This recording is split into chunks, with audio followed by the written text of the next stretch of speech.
What's up, folks? Welcome to another episode of Watching Paint Dry here on Another Letdown. And oh my god, my green screen's going ballistic here. Whatever.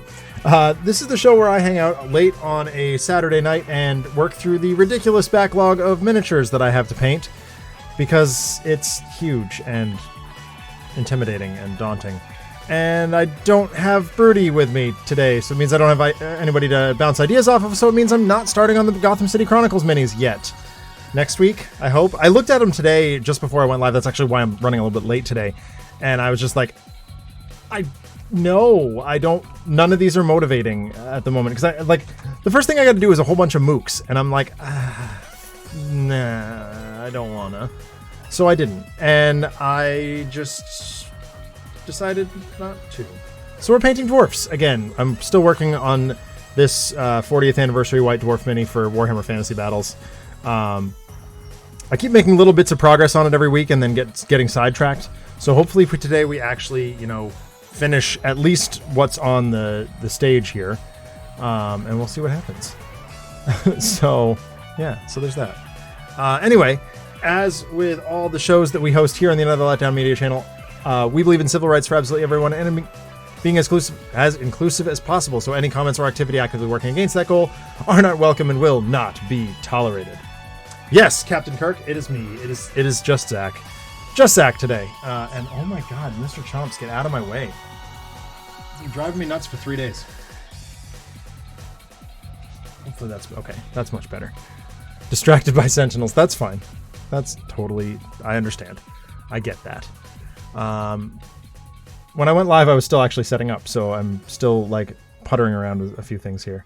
For some reason, I still can't... Oh, there we go. I'm still, posting that I'm live and stuff. Unity is reconfiguring B-bots into... Hold on.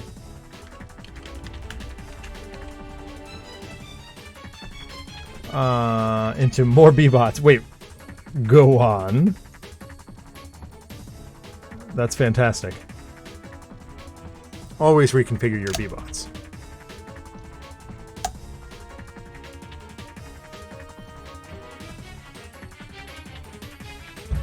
Okay. There's that. Now I need a reference photo.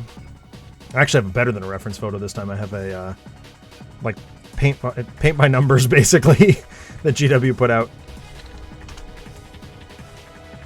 That's not the right Google Drive. There we go. Alright,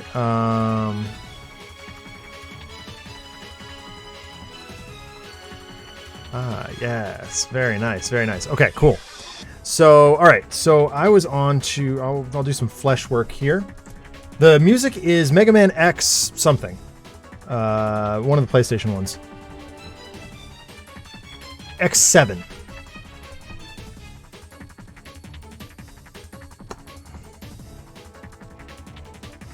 Okay, this is driving me nuts.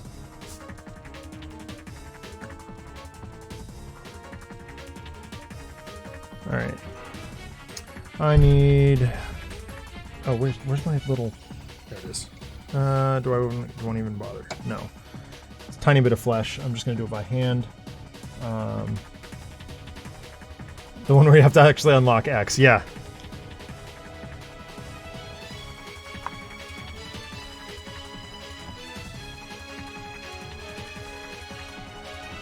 Little Cadian flesh tone.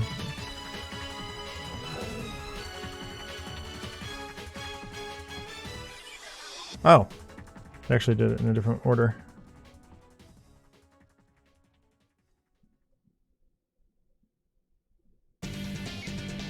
So how's everybody doing tonight? RPD, you're usually working on something while I'm doing this. What are you up to tonight?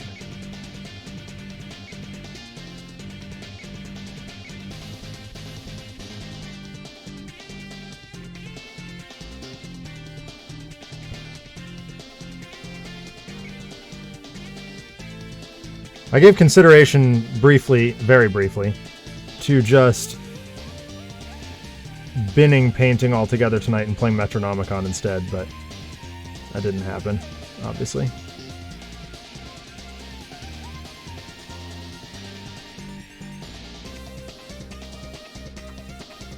Figuring out what to do since I was distracted by video games till the moment the stream started. Well...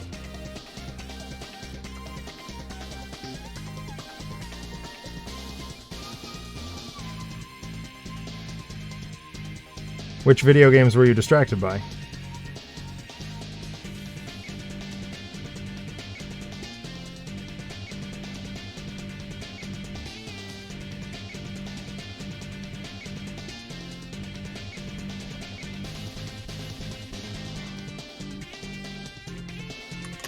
What is wrong with my mic? This is way too high. Yakuza 0 making good progress on the Hostess Club managing side game. Nice.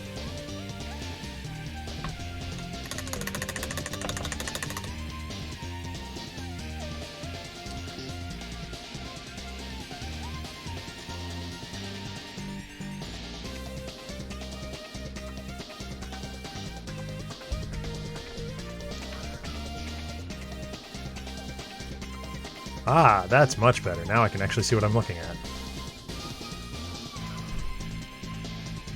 Rhinox hide. Oh, for the eyes. Wow.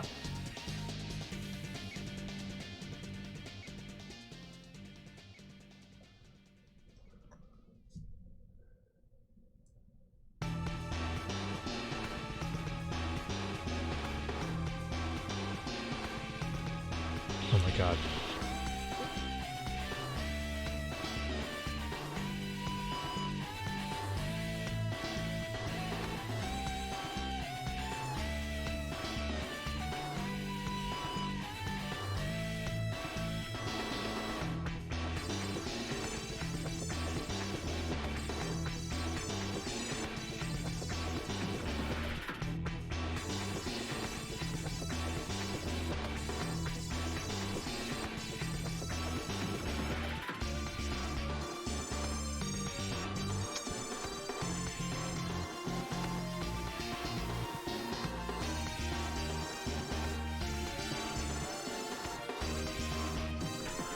I guess that's fine.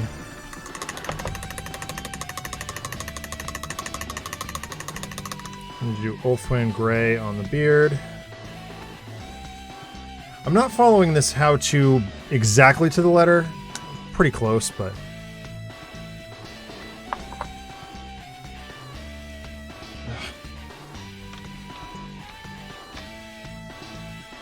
I have Ulthwyn Gray?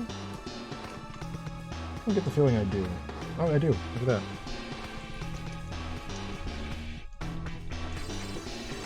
When you have this many paints, it's easy to forget which ones you actually own.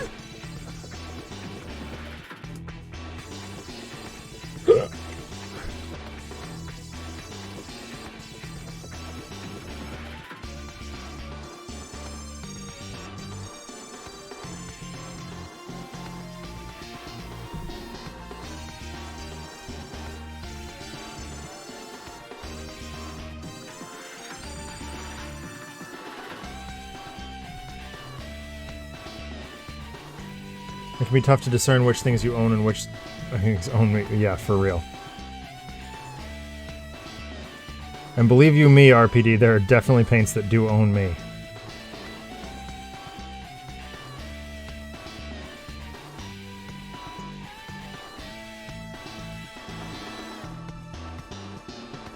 I don't know why I've put this paint pot over here. This was dumb.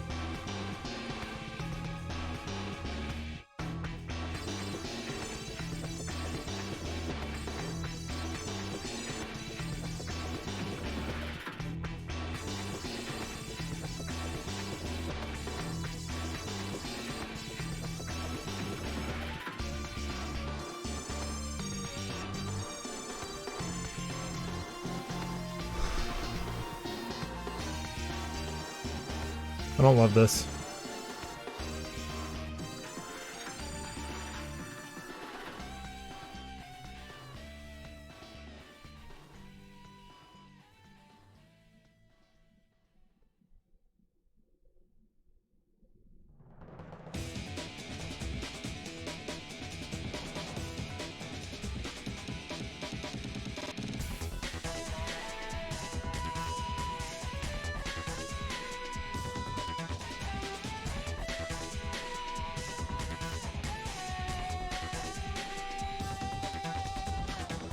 Since he seems to be staying better on his base today, actually I'm going to swap to the paint handle. Just a second.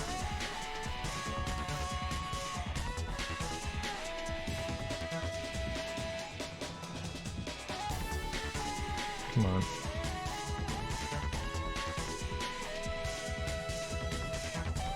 Oh, whoops. Oh, God. Stay still. There we go. Alright, that should be a little better to see. Until things fly off the handle like they inevitably do. Absolutely. Absolutely.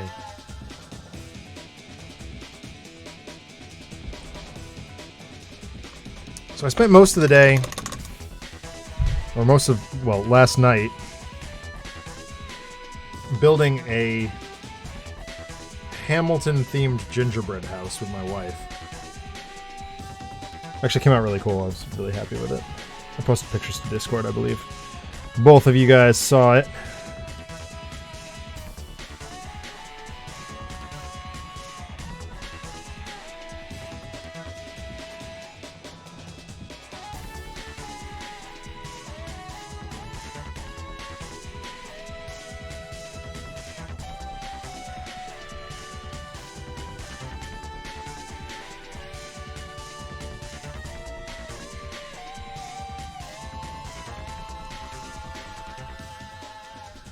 I'm still regretting my decision to put this paint pot over there. Something sounds more like something I'd do than something you'd do. Building a Hamilton-themed gingerbread house?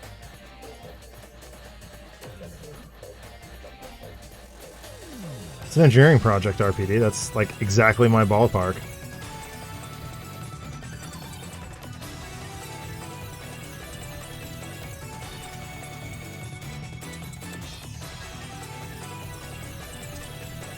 And I love musical theater. Hey, Miss Drake! There he is. Is it really a gingerbread house with the only gingerbread elements on the floor and the back wall, though? Shh! Shh! And no, all the boxes on the floor were made of gingerbread. Gingerbread structure, how's that?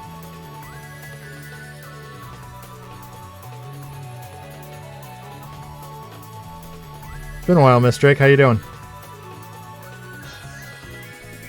I've watched enough holiday-themed Food Network specials to know where to be talked.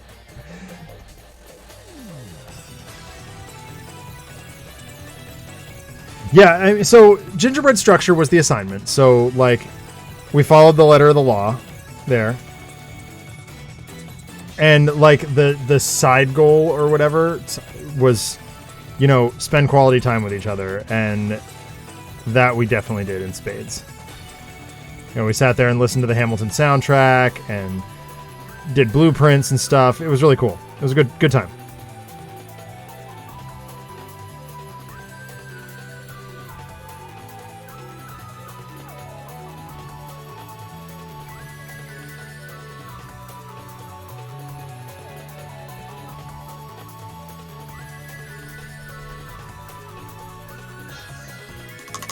Yeah, I certainly could have done a roof. Considered it briefly. There was a draft of the blueprint with a lighting rig built in out of Tootsie Rolls.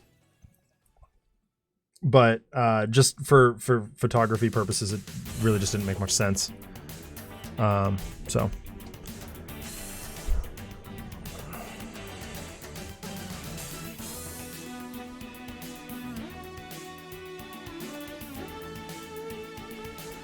All right, let's break into a different color here. We're gonna go to the blue for a minute. We're gonna use Alteoc Blue, which I've used a dozen times on the show. We did cooking frosting here today, and everyone forgot I was colorblind, and I was foolishly mixing the wrong color frosting for an attempt at a capybara cookie with a reference image in front of it. Oops. Could be worse though, Miss Drake. Could have been, you know, something completely off the walls.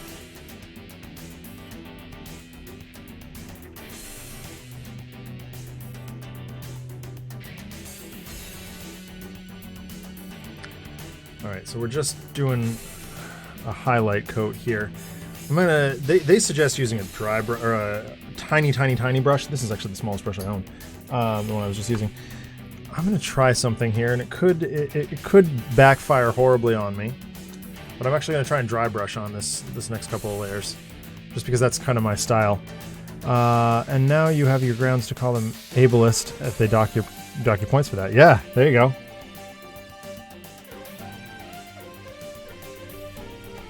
Who is they in this case, Miss Drake? Did I just miss that?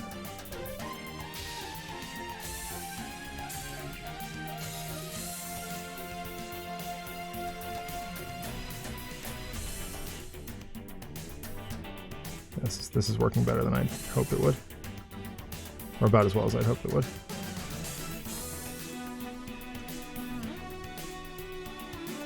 Dejected it. Gotcha.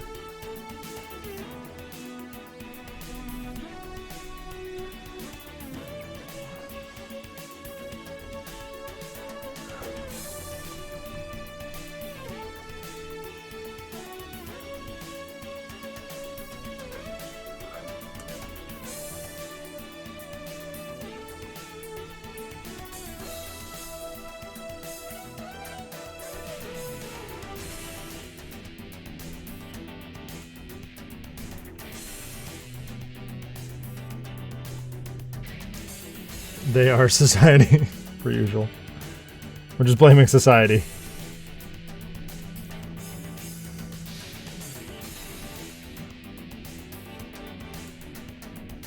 Yeah, this is looking much nicer. A little layer of blue on top. We're gonna get a very, very, very light blue coming up in a second here too, that I'm very excited about.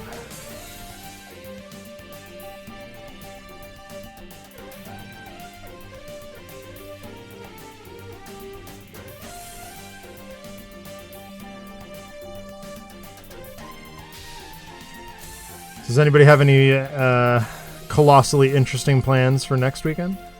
Or next week?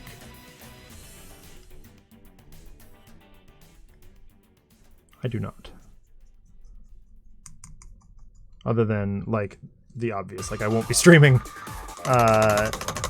Thursday or Friday next week. Yeah, exactly. That's why I kind of chuckle when I say it.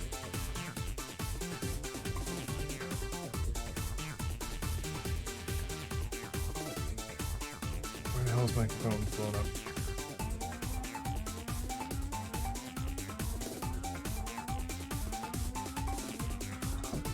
I've been booking fantasy wrestling, showing Taffy why I should not be allowed to do fantasy wrestling booking, keeping myself on a constant feed of video games and Rift Tracks movies. Oh my gosh.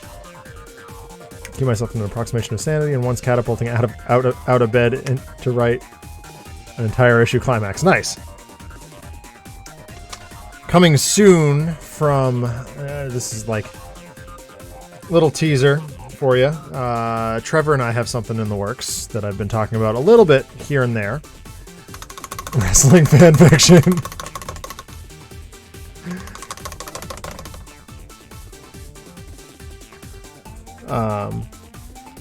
That Sentinel Comics fans will enjoy. It is not strictly Sentinel Comics content, but it is more Earth 603 content, at least for the moment. And that's just how it stands.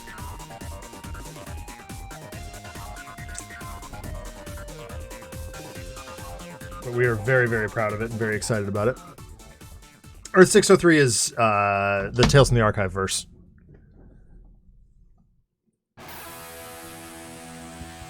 It's the universe in which Handelabra is a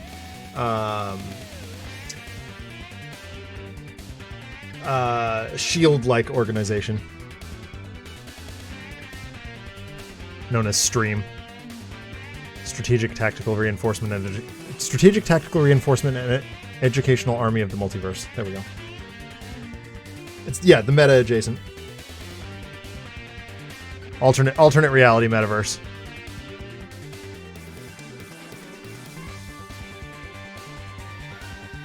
I don't have Genna's gold. Nor do I want it. Seems terrible. Also don't like Stormhost Silver. Alright, going off book! Get out of here. Nope, that's not what I need either. How much to get Grant Morrison to map that? Ew, no.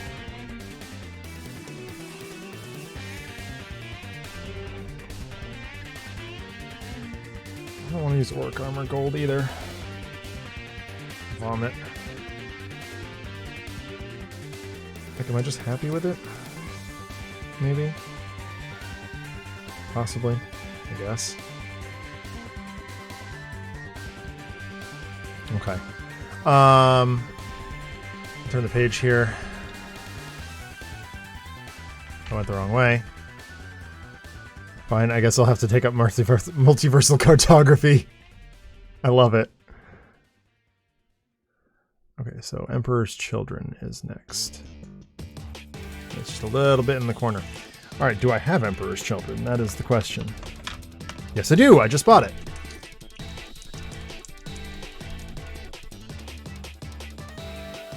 This is a brand new coat of paint, or brand new pot of paint. Let's hope I don't spill it all over myself. Now that I've said it, invariably that's exactly what's gonna happen. Oh gosh! Ah! How is multiversal cartography not a term presented by RPD? I don't know, man. That definitely sounds like something you would say.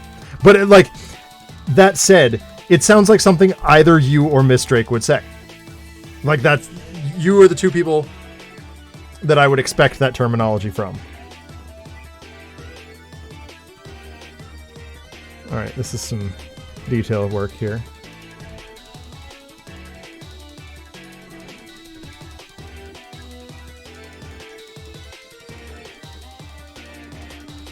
I'm not on camera.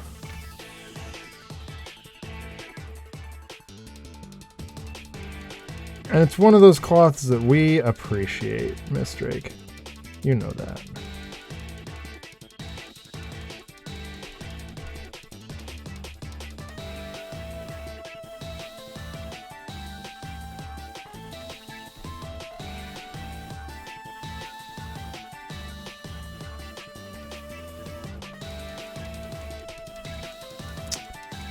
I don't love that. I guess it looks okay. Yeah, it's okay. It's fine.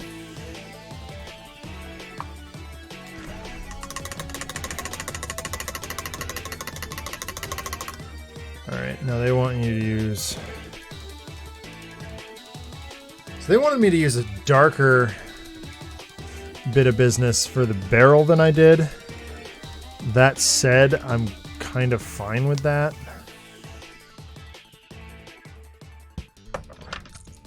It also drives me crazy that they're not using any dry brushing in this. Like, this whole model, they were just like, no, we're not using dry brushing. Difficult, making lives difficult for themselves.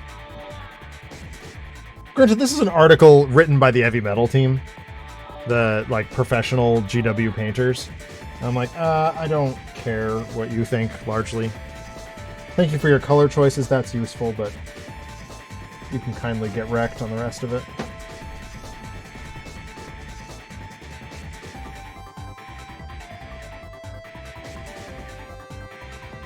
More color by number style instructions, or finish the effing owl instructions. It's sort of color by number. I guess a bit of both is probably the most accurate way of putting it. Where's Stormhost Silver? I know I have that. That's right here.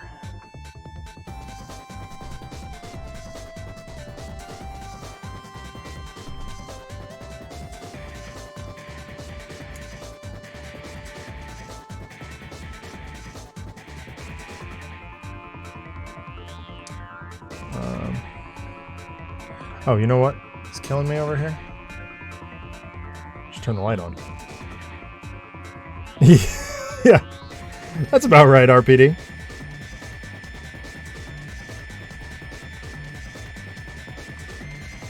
Oh, I already painted that.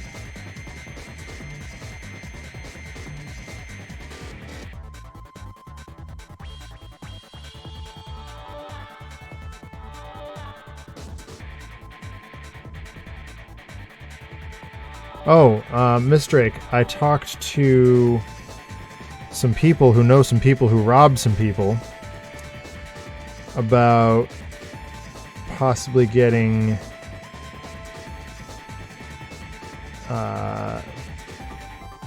I'm trying not to break NDA here. Face masks with specific branding on them that a lot of the people that we know would potentially be using at some point. So hopefully that call comes into you soon. I hope. That is my hope.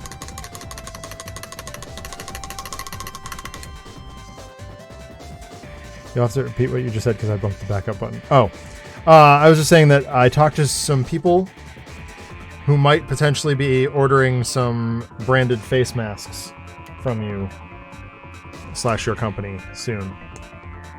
I hope. My fingers are crossed. Because, let me put it this way, definitely some face masks that I would personally wear very proudly. Oh my god, I slopped paint everywhere. Now that my light's on, I'm seeing all my mistakes. Also, it's driving me nuts. This camera's not focusing. Let's see if I can lock the focus. Alright. Yeah, I made a whole bunch of mistakes on. It's a Snoop Dogg line from Starsky and Hutch. He goes, I know some people who know some people who rob some people. He's talking about his car that doesn't come out for another year.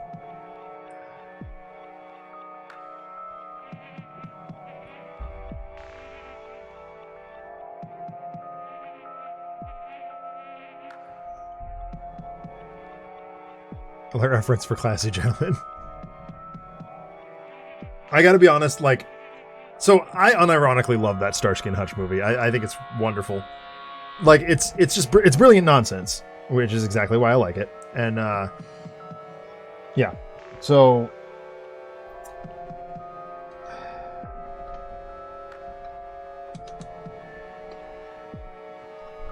yeah, exactly, Miss Drake. That is the perfect way of putting it. It is a dumb movie that's incredibly oddly satisfying to watch.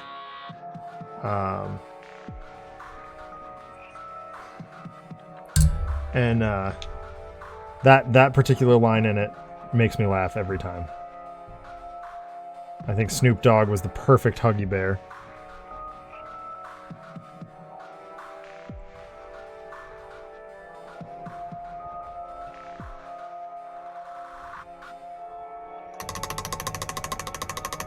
With the pony and also the whole Russian roulette bit, yeah.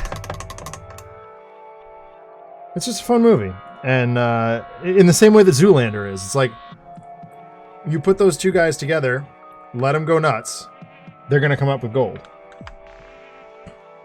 In the most unorthodox and largely backwards way. I'm patching up some mistakes here. I think I already mentioned that.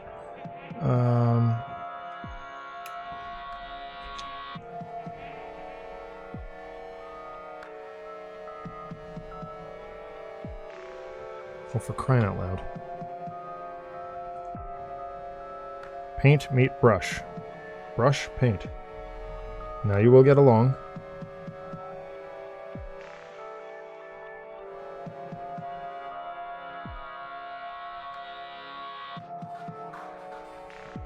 Okay, that's a little bit better.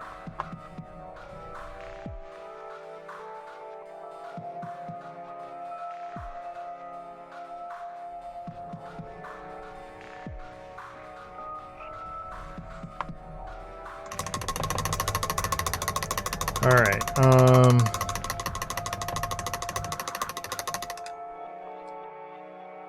This is true. Yeah, Zoolander much easier to reference than Starsky and Hutch. Starsky and Hutch was one of those ones when I was in college, before I changed majors and became a film student. I was studying engineering, which was brutal and not particularly fun for me. So I spent a lot of time hanging out with my buddy Mike, who was also getting burnt out by the engineering curriculum, and we would just watch dumb movies like that. And one night he decided, "Oh, hey, we're not gonna do dumb movies tonight. We're gonna do Fight Club instead." Fight Club is now, my second favorite movie of all time.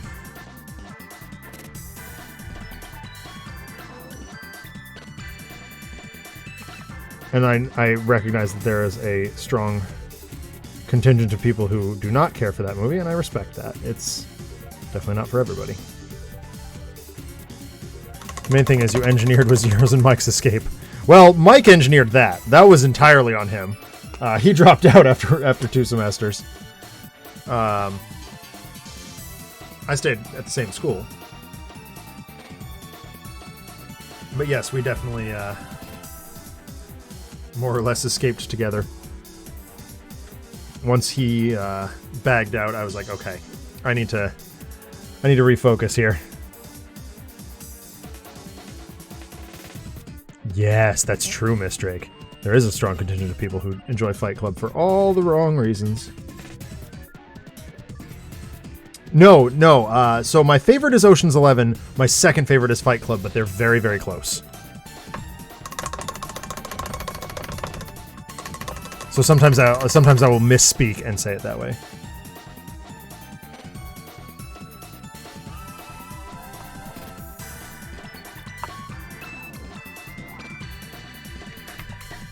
And again, Ocean's 11 is another one of those movies that's like, it's not artistically the best movie ever, but it's really good and just incredibly, incredibly fun. And that goes a long way, I think. Yeah. On the home stretch here.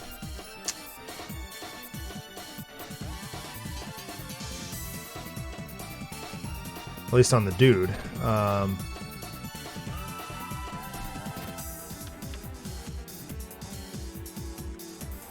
The cast is super stacked. They actually, the cast of Ocean's 11 took pay cuts so they could make that movie. That's how excited about it they were. And like, if that's not dedication to craft, I don't know what is.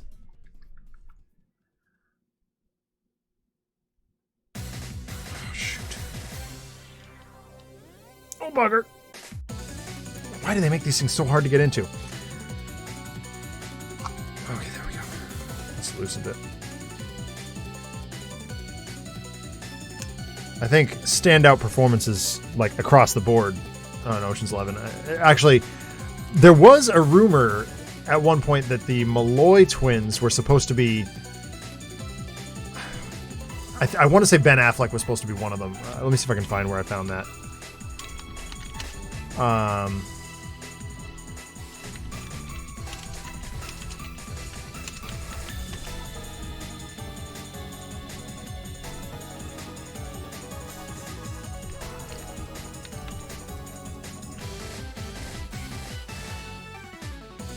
Oh, no. Oh, okay. So he visited the set a whole bunch, probably because his best friend was working on the thing. But fun story about Ben Affleck and Matt Damon. Just after, or maybe it was just before Good Will Hunting? When was Good Will Hunting?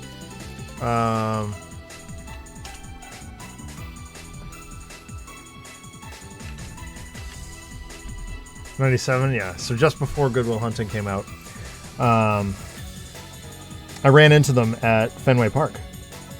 Ben was very, very, very, very drunk.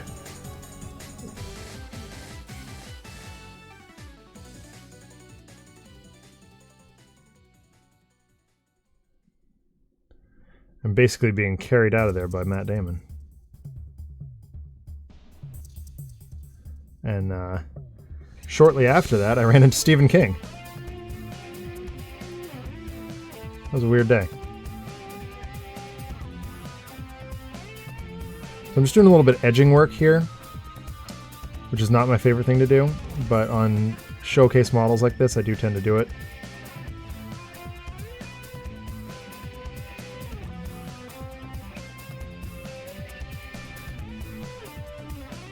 And that's where I'm just taking a tiny, tiny bit of paint on the brush, using the very edge of it to just pick out some of the detail on the edges.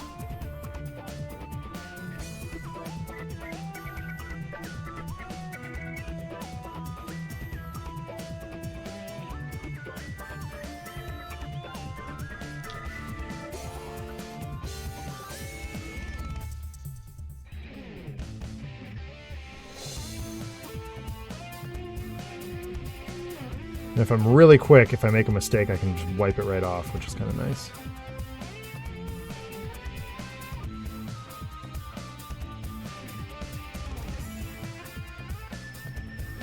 And to guide the brush, I'm actually using the contours of the model. So, like when I'm doing this, I'm just running it very gently and very quickly.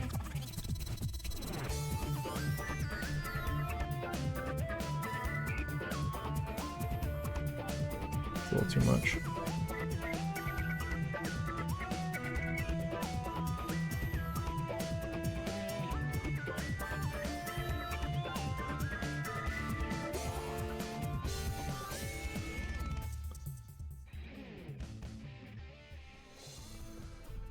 And this is a little bit more, I guess, precise than dry brushing. So the last highlight layer I just kind of did by dry brushing a whole bunch. This one I'm really taking the time and going slow.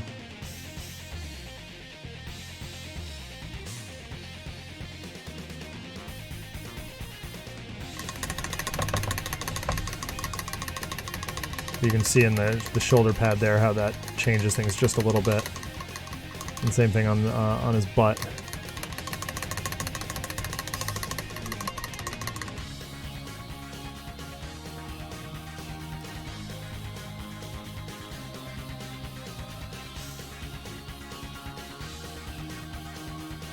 I will also make note that because of the color, the shades of blue,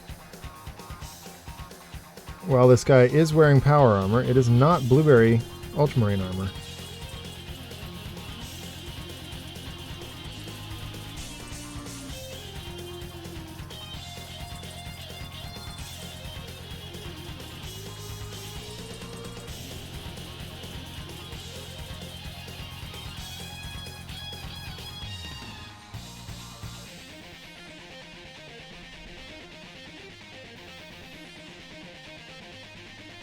Miss Drake, how's the progress on your RPG shipment?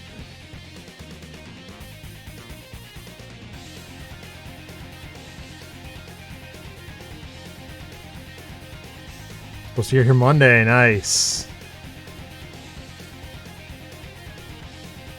Now, did you get the Super Deluxe version, or did you just get the print? Oh dear. RPD, there's your tumble. Or just the book? Like regular edition or fancy pants edition? I guess is what I'm asking.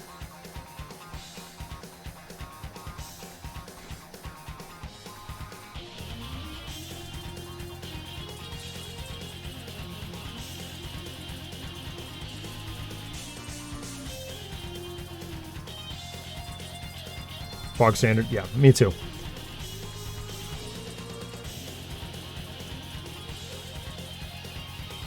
Yeah, like, my logic, and my logic was very similar. My logic was, I am definitely not made of money. I do a lot of traveling with the book, too, so, like, I don't want anything to happen to it in transit, and in the distinct possibility that the Fancy Pants book comes to retail, I am made of credit, as it happens. So I'll just buy it then.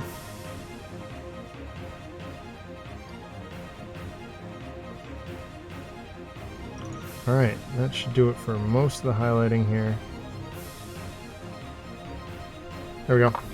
His armor is highlighted. It will most likely spend a decent amount of time in my car. Yeah, exactly.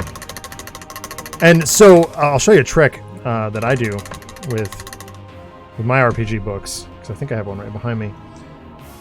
I do. I have two. Remember those old stretchy covers from high school? Yeah. That's D&D 5e Player's Handbook. Perfect condition because of the stupid stretchy cover. I got Call of Cthulhu back here too, so I got an orange one banging around somewhere for the Sentinels book. And then, like, yeah, if the special edition does come to retail, which I believe it's supposed to, I'll just get it off my store credit at that time. But for the moment, don't need it.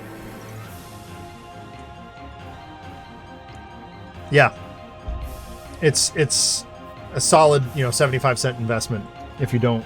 And all of mine are color coded. Like, so I don't know how far back I can pull this, but no, not quite far enough. That so most of my RPG books are uncovered. They're just on my shelf.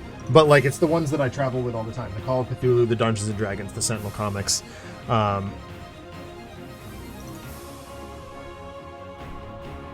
You did the whole thing, yeah.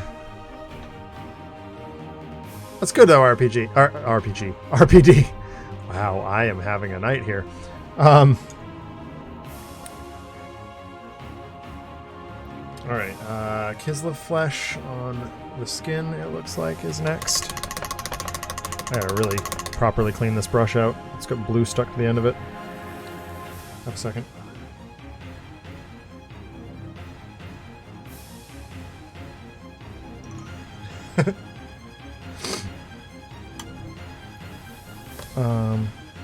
Where did that go? Caps, my brush fell on the ground here. Where are you? Where did you bounce? I guess I'll find it later.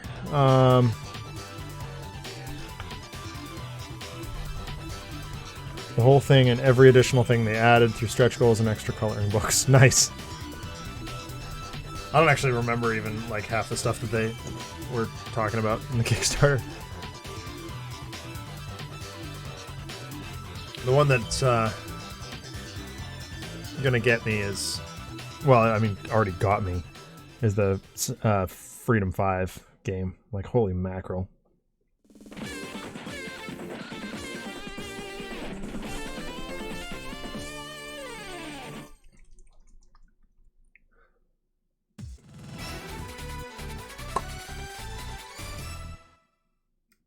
Oh, hey, my white scars actually decided to work today.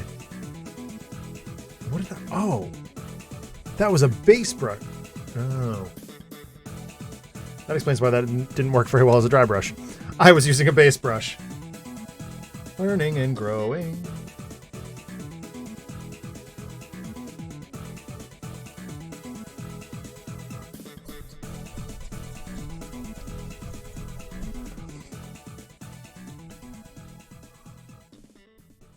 I had a pleasant conversation with the artist from Laser Riders tonight.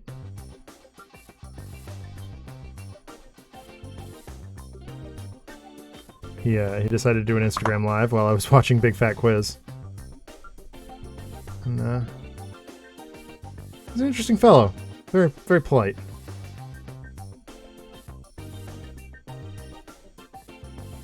As I would expect.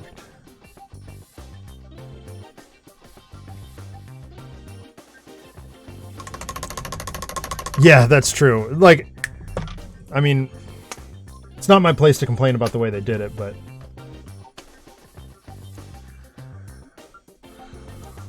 the Arkham group chat was displeased with some things. Put it that way.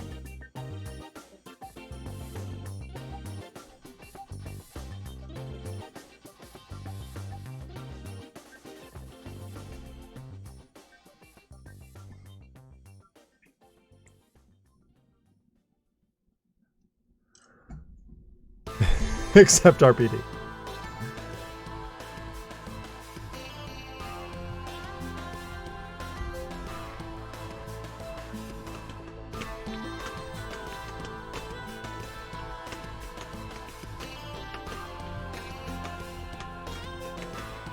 I think we're down to just some dry brushing left on the Duder. What the heck happened here? Okay, we're good.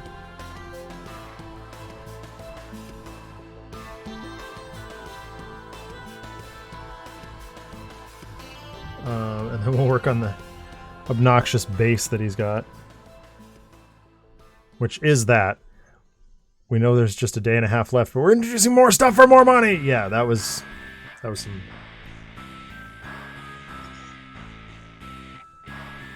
some shirt, as we say.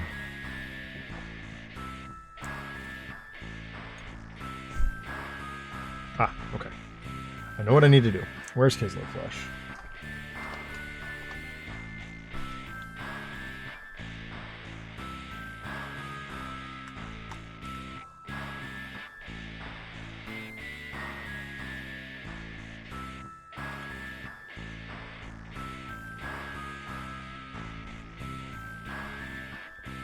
Alright, so this is going across his forehead.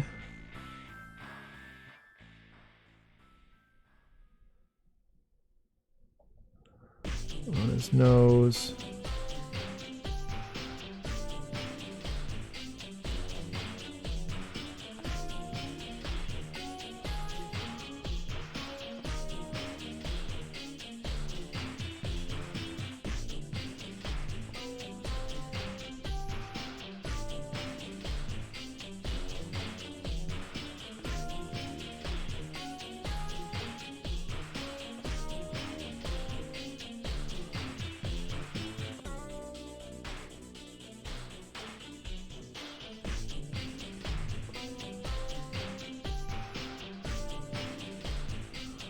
Alright, very cool. Gosh darn it.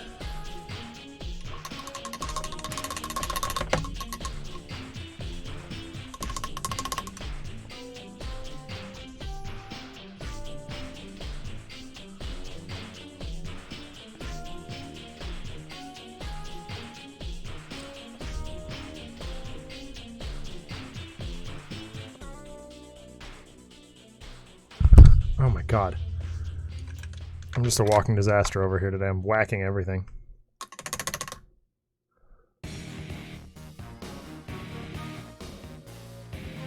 Alright, that is done. Flayed one flesh. For the ultra small highlight. Oh dear. Clumping in the lid. So we got an insane... Mistrake, you probably got some crazy snow this past week too, didn't you? Did it hit Rochester?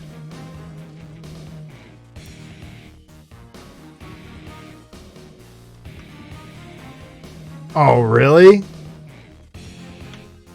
Bummer, dude.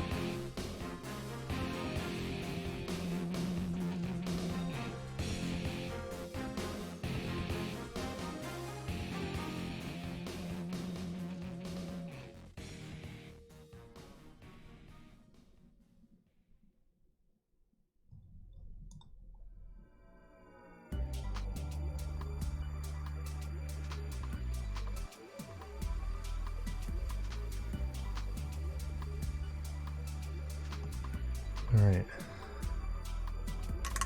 The moment that had me shouting BS was we've done 2 community polls, but the result we wanted didn't happen, so we're forcing it anyway. Yeah.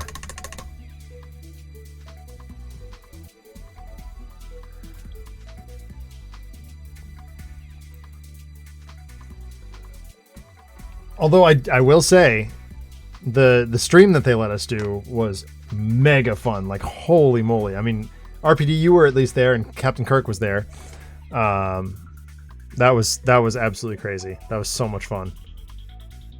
And I very much like we did another game recently. So no new content yet, but as soon as there is, we're gonna go live again with it. Just because, oh my goodness.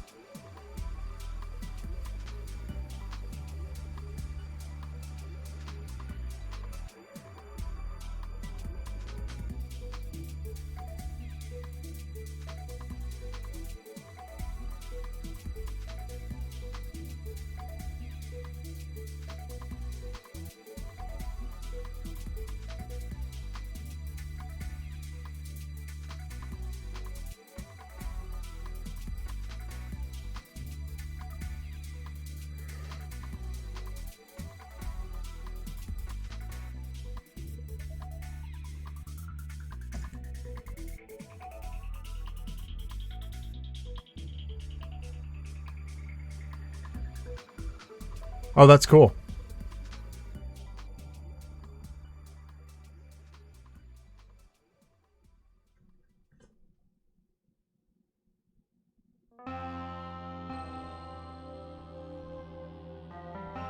This is all soundtracks from one video game or another. This is still Mega Man X7.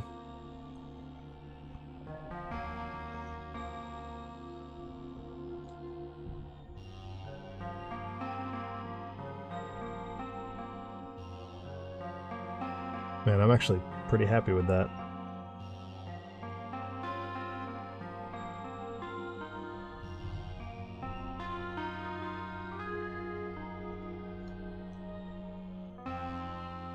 Yeah, this is all I could have RPD. Yeah. This I'm just playing the OST for X7.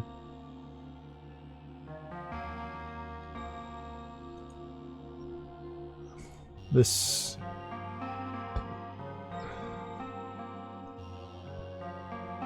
it was called Suffering, if that helps at all. All right, I need to do some dry brushing. Oh, the air's so dry here. The hell do I need? I guess Terminus Stone. The base, we'll start there.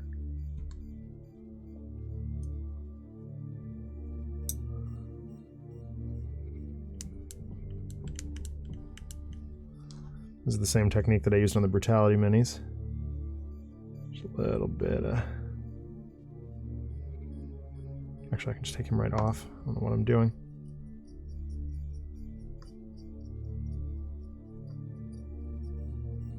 It just kind of lightens it up just a little bit. Gives a little more definition.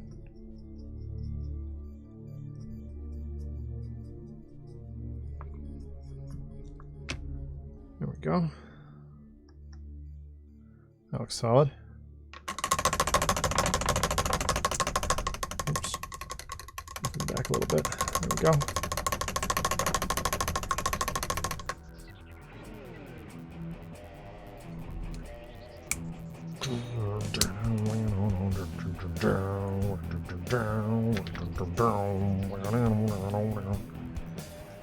So I'm going to do a dry brush on the brown here on the barrel that's part of his backpack. And then we'll figure out what to do with the gold. And then we'll move on to this monstrosity.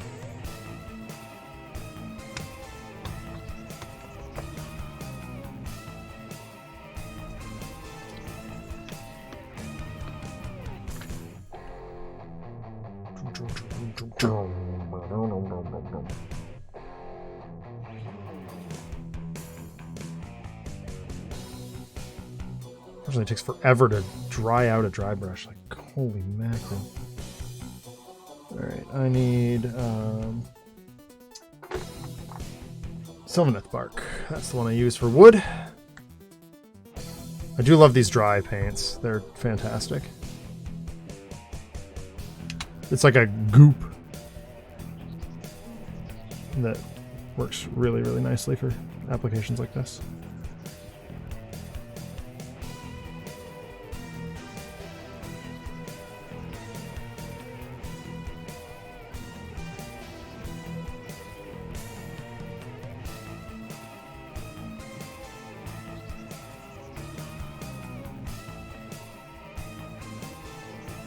Kind of tough to get around the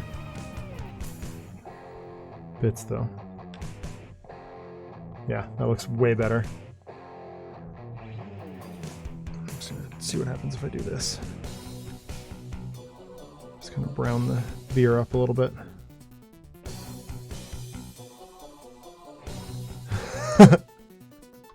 I knew you were gonna go there, Miss Drake. I knew it. I was just watching, I think I just mentioned it, I was just watching Big Fat Quiz of 2016. This time of year, I just get I get into this British panel show, like, hole, and start watching reruns of Big Fat Quiz. And they mentioned her company on that episode. I'm like, it's gross.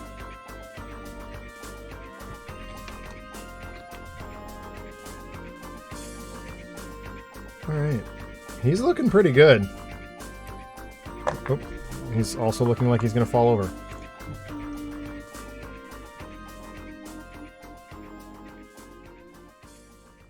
There he is. From other angles. There's really not a whole lot going on in this model. That's of anything, or anything of particular interest. It's fairly straightforward, like a little tongue-in-cheek, but if you can paint dwarfs and you can paint space marines, which those are the two things that I painted most of when I was a kid, you're in pretty good shape. So I need that Stormhost Silverback, not to be confused with a gorilla.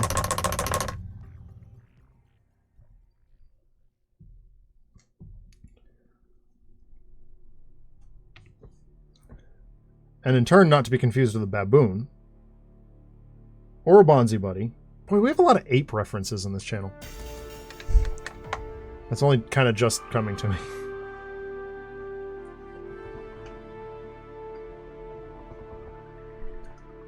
Or the orangutan. Jeremy Clarkson.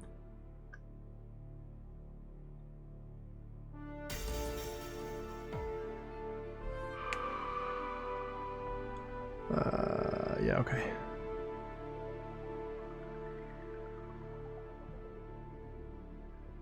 Speaking of RPD, did you watch the new special? It was excellent.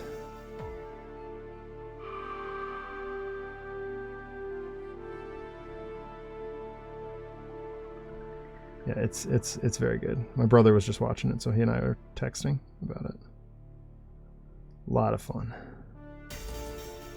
Alright, get a little bit of that in there. A little of that in there. And I think, just for a little added bite, brick. Brick! Yes.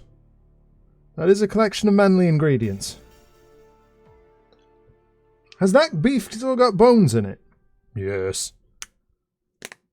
Is this going to work, or are we going to have a tough time explaining to the ambulance people how he's got beef bone antlers stuck in his head?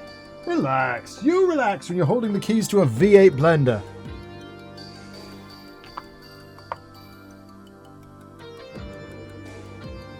My favorite Top Gear sketch. Alright. I'll do his eyes off camera here. Just give me half a moment. I gotta pull that a little closer to my face so I can see what I'm doing. Oh god, yes! That one was very good too. My ringtone, or my text message tone is Clarkson yelling, "Hammond, you blithering idiot."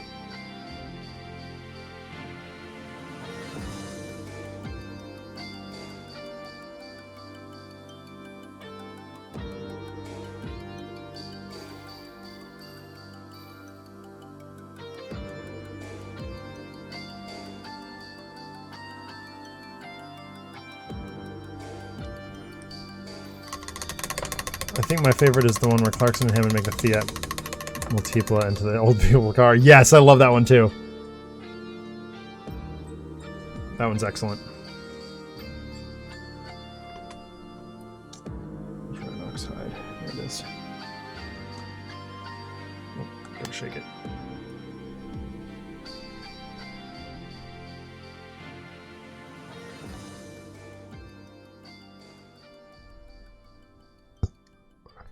Sorry, I know this is not terribly exciting watching me do eyes, but...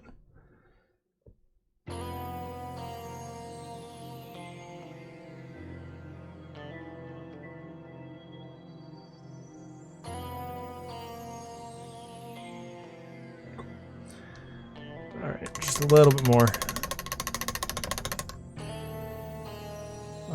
What else? The one where he hires the French designer to quaint his ride is a perennial favorite of mine. And she gets very mad at him.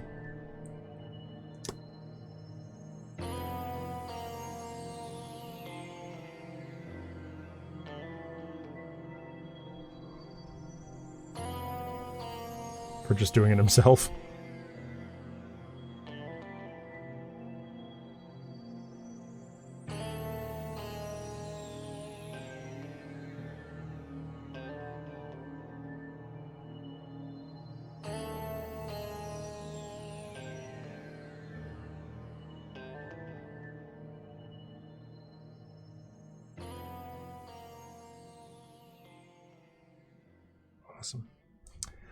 Alright, just got a little bit of patching to do.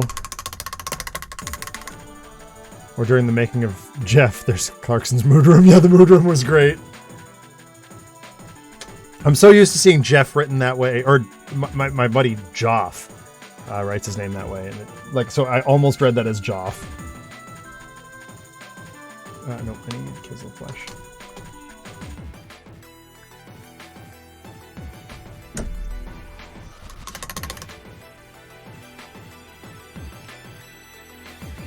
Following some advice from Adam, I did not make his eyes going forward. I made them going off to the side slightly.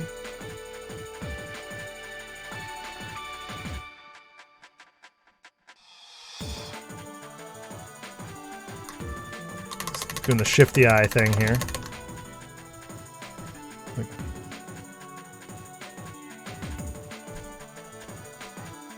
A bit of business. We'll show that off momentarily as soon as I get this paint put away. I think the dude, Grombrindal, as his name is all set.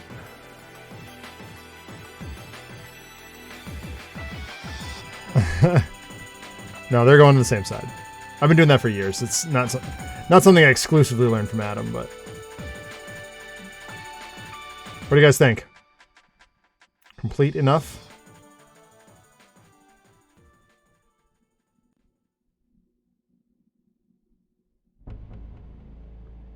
Have I made any egregious errors?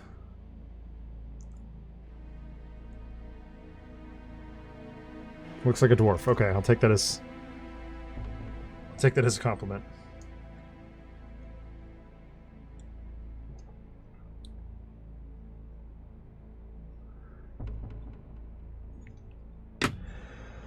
Okay, now comes the part that I didn't want to do. This is the part that's demotivating to me because it's just a giant base. That's all it is.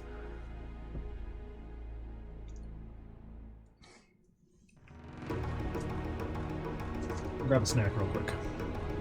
Yeah, it's a huge base for just that dude. Like, there's nothing special about it.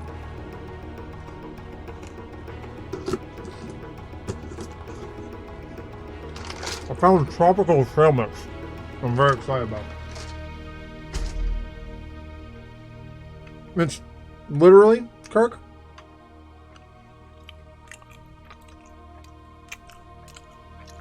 it's just for him. It's just a bigger base for this guy.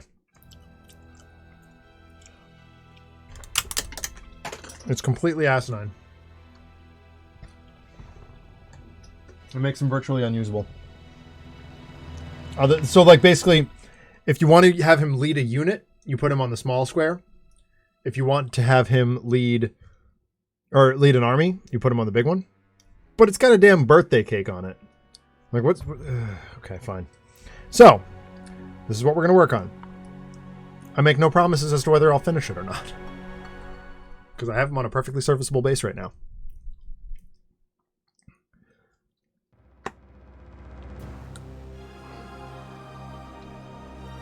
Your Sentinels game wrap up there, Kirk?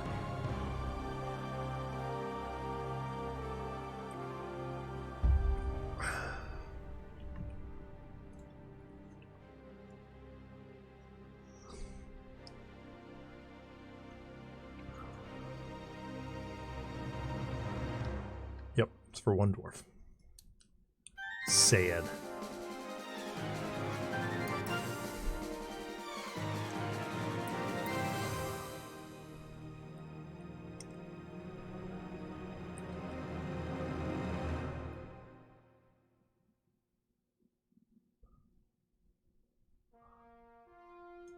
But it's got a birthday cake on it now. I'm thinking of the yep. Oh, I've got step by step on the cake. I'm starting with the gray because it's the biggest area. But yeah. I have big plans for the cake.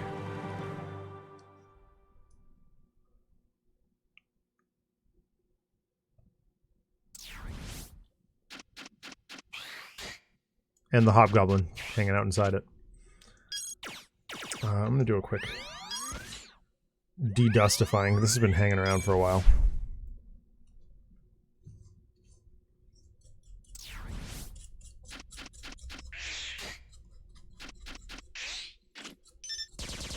just a giant brush with a little bit of water. Clean this up a little bit.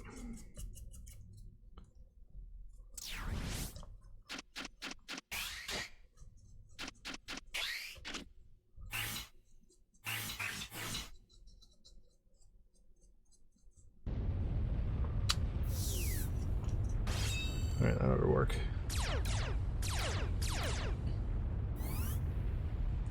Well, it's, again, RPD, I was not tremendously motivated by this model. It's just something I had. And I was like, I don't really want to come up with my own color scheme for it, so I'm just going to go mostly by the book.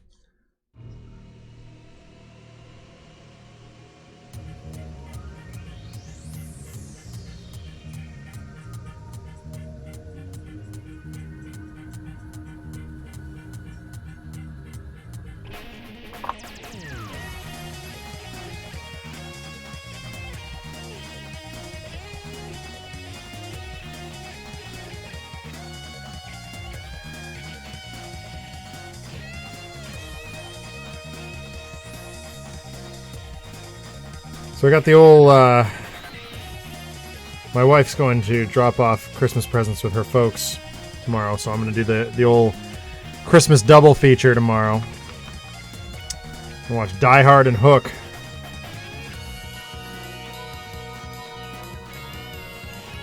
Normally I'd watch those with my brother, but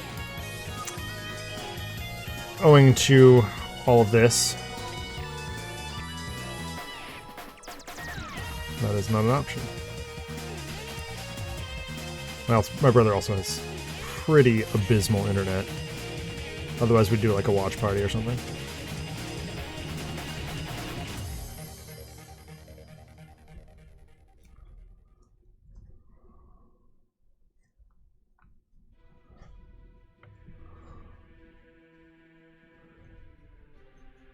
It's funny, my students were great yesterday. They were trying to come up with what holiday movie to watch next week for their, socially distant in-classroom holiday party. And,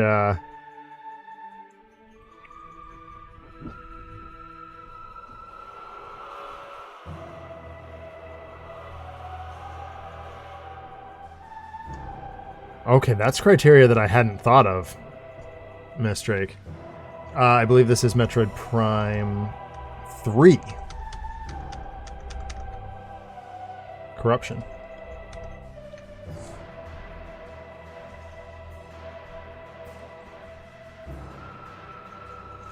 I don't know that I have a specific breakdown on what songs are what here, but I'll check in a second.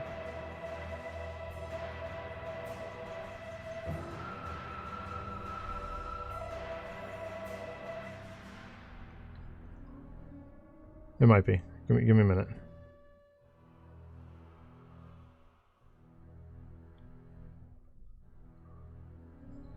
I added a bunch of Metroid to the playlist recently.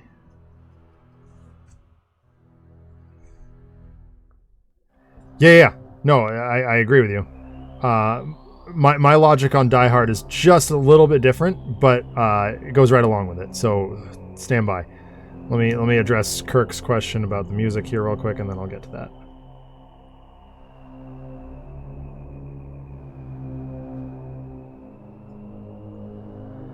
All right. Yes. I agree on Iron Man 3. All right, so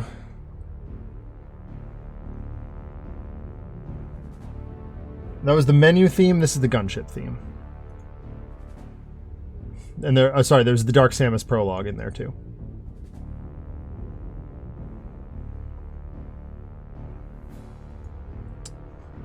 So yeah, so my criteria on a Christmas movie, and the reason that I believe Die Hard is a Christmas movie.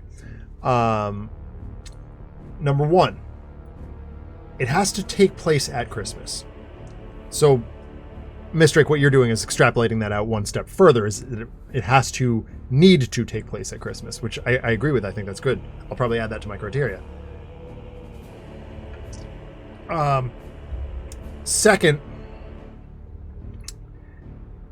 it has to have something for everybody. Like, a Christmas movie has something for everybody. And Die Hard is the only one that I can think of that literally runs the entire gamut of filmmaking. Now, it's not to say that, so like, It's a Wonderful Life, definitely a Christmas movie. It has something for everybody, but not for, like, it doesn't cover the entire range of cinema the way Die Hard does. That's why I believe Die Hard is the best Christmas movie.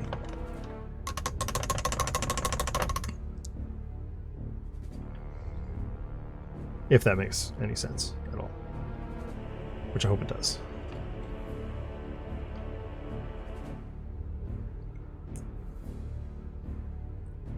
All right, so Miss Drake, you wanted to see me go all out bananas on the cake? Wish granted, sir.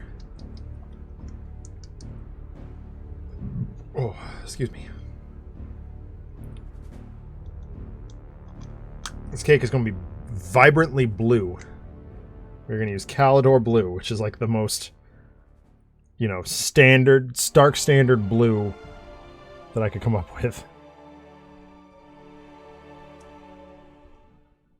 Make it worthy of Studio Ghibli.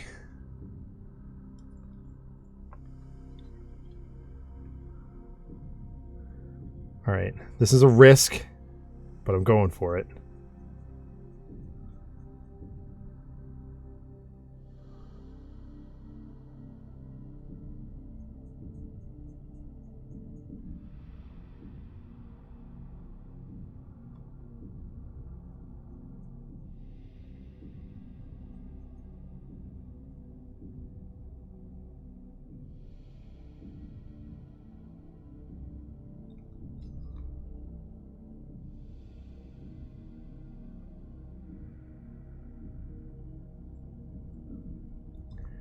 So inside that is a creature called the Black Gobo. But because I want it in keeping with my Chaos Dwarfs, I am making him a Hobgoblin instead. My phone just blew up at me. I'm going to have to check that in a second.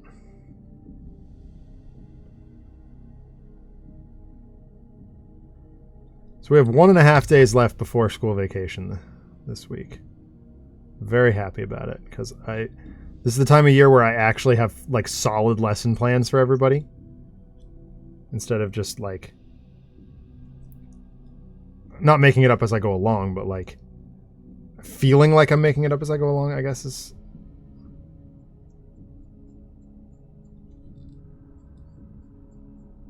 I cannot believe that our school has made it as far as we have this year in full in-person learning. It's nuts. Save music. Or are you talking like save music, like save the game music? Because both are valid. Save live music, for crying out loud. I miss live music, guys. I so miss it.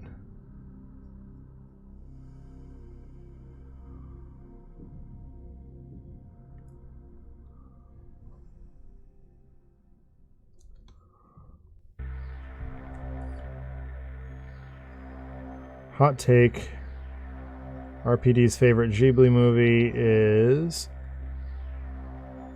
Porco Rosso. Nerd confession time. I've not actually seen most of the Studio Ghibli movies. I actually don't like them. I know I'm gonna get crucified for that, but they bore me.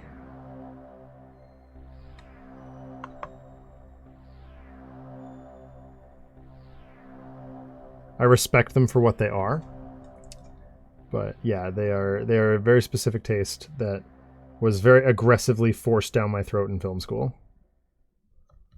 And my cries of "Why can't we watch more Akira Kurosawa?" were unheard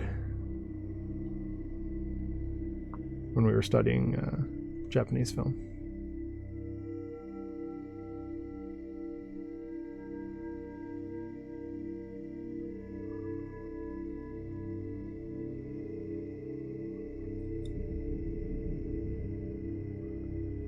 There's the base coat on the cake. Boy, that looks very, very bright on the camera, but it's definitely not that aggressive.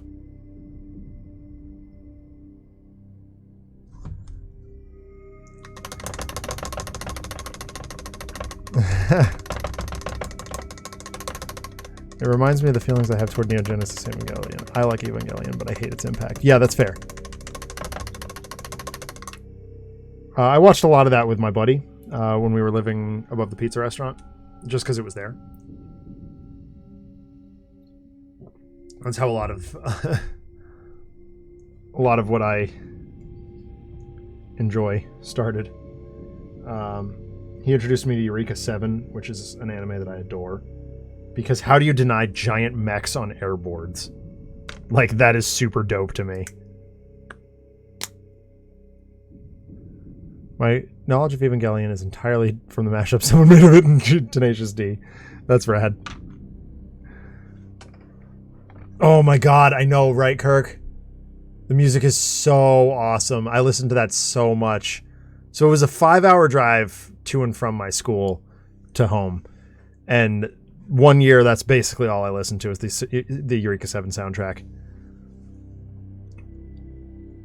Oh, I liked it because of the mech design. I really liked that.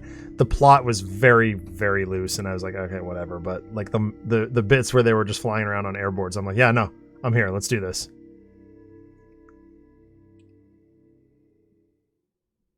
Okay. I always wanted a model kit of the orange one. Its name I can't remember. It's been a long time. But it is what it is. Everyone to each his own, right?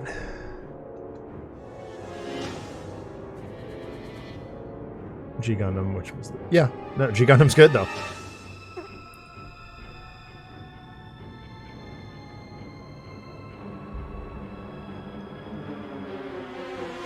Yeah, I'm not going to disagree with you.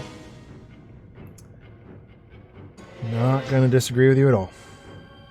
I think that's very fair. All right, I'm going to do a quick ink wash on the cake and the ground here while I contemplate my next move here. I don't really have strong opinions about which Gundam is best. I can see an argument for G Gundam.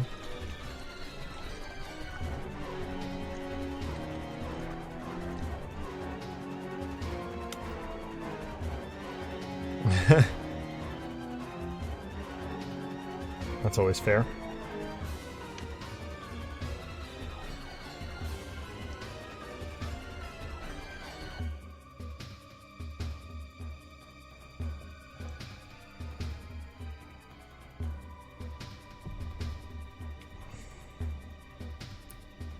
My introduction, fairly predictably, was Dragon Ball Z. Which I love.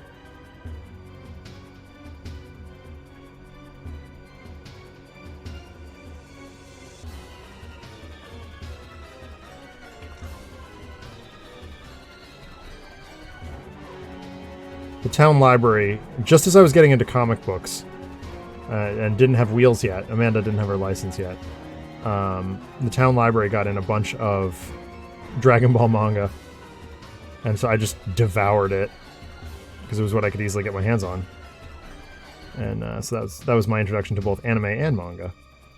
That's what happens.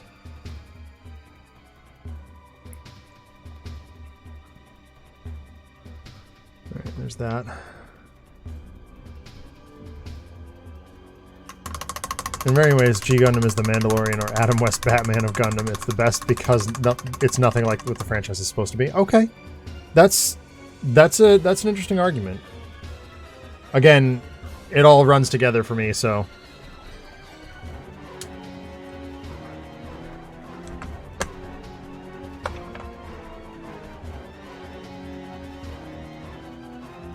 Oh dear.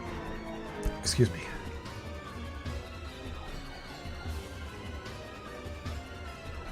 Oh my god, I've got the hiccups the worst.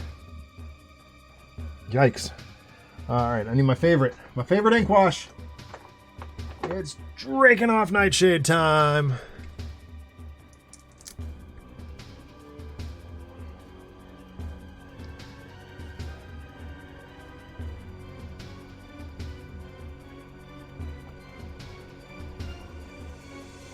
Well, so worth noting too, RPD though, the Adam West Batman, that is what the comic books were like at that point.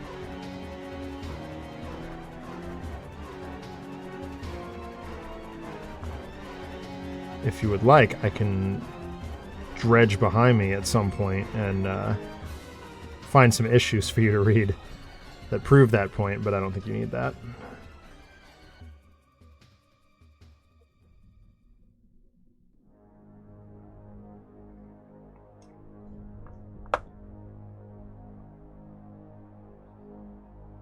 It's probably the best use of Drakenhof Nightshade I've ever gotten to use.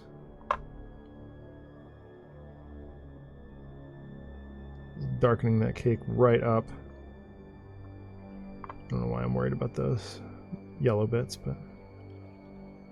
or I should say soon to be yellow bits.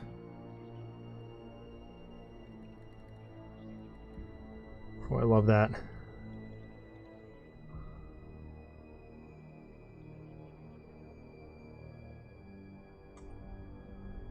When that dries out, it'll look a lot better, but... Gundam Build Fighters is not what the franchise is supposed to be in. It's amazing. Ah, the Golden Age. Damn right, Miss Drake. It's 50% mech designs and 50% Punch-Out character designs, and that's genius. In one case, literally just Punch-Out Gundam. As in, like, Mike Tyson's Punch-Out? I feel like I'm missing a beat here.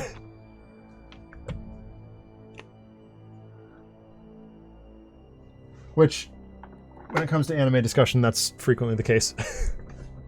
I don't know much. Nice. Love it. Love it.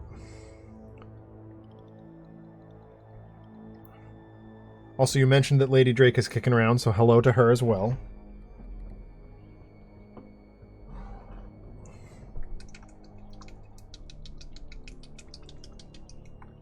The silliest Gundam in the show.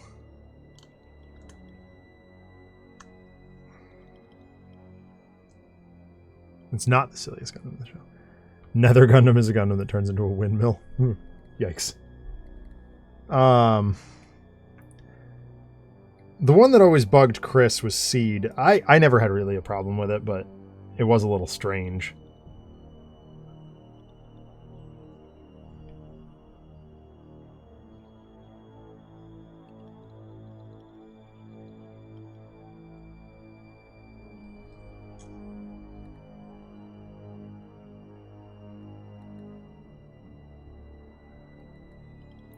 Yeah, it never bothered me.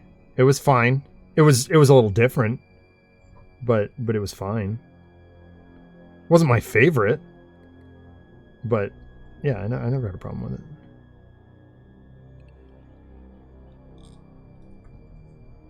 These are candles, by the way, that I'm painting right now.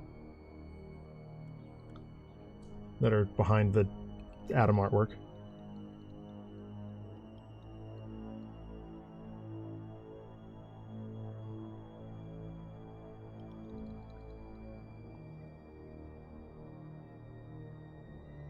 Yeah, exactly.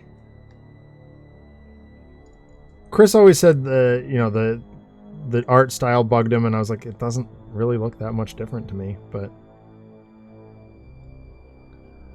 I don't know.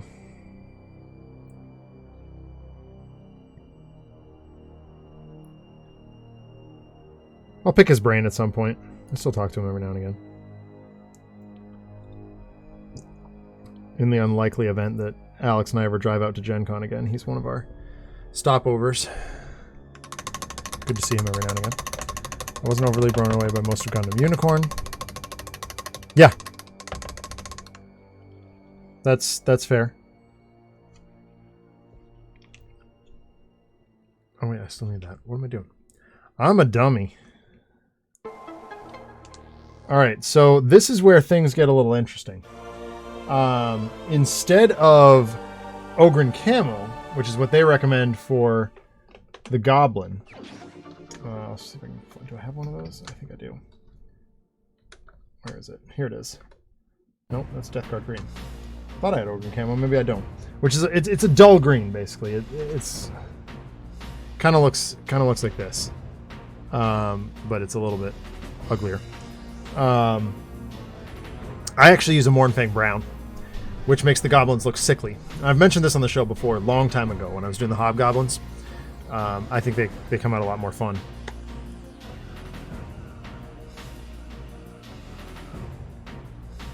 So this is my big deviation.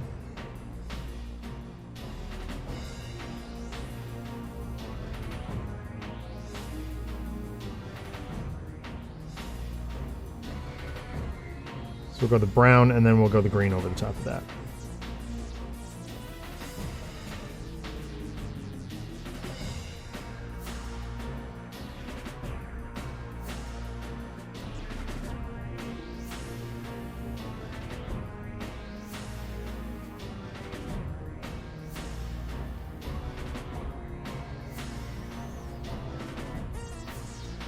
Double zero. I can see an argument for that too. Chris and I enjoy the crap out of double zero.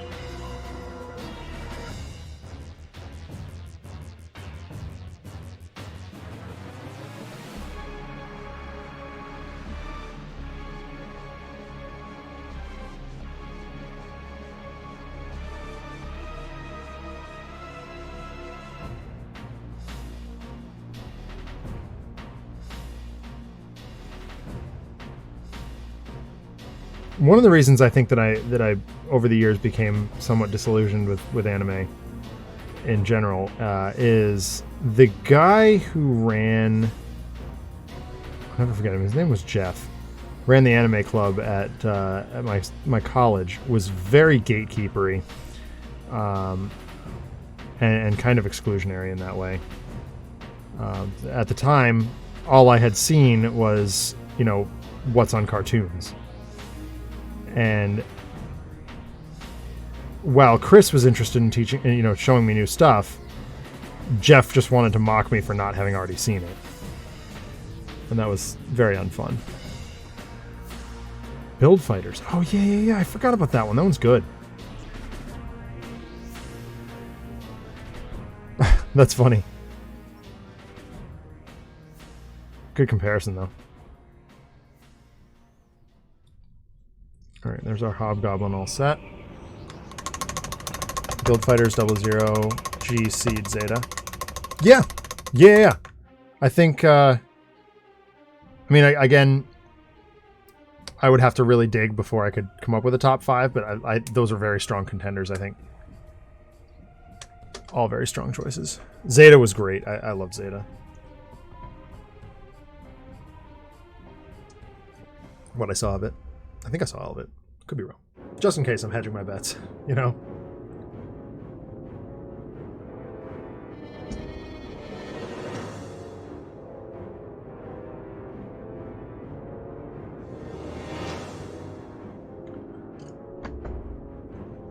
yeah, those are very good choices, Kirk. Much respect, much respect. All right, I need to make some decisions here. I think the big present, I'm going to paint a reddish color. I think I'll just go with straight. Ooh, Screamer paint. I'm using Screamer paint for some other stuff here. I'm just going to look at my palette and being like, oh, this is a cool color. Let's do that. Do I have like a full... I do, okay. Here we go. That's better. Oh, wow, that's cool. All right, so we got blue, red, a couple of bottles that are brown. We got the big red, something round and teal, yellow here. All right, so let's go with the Averland Sunset since we're going to need that soon anyway.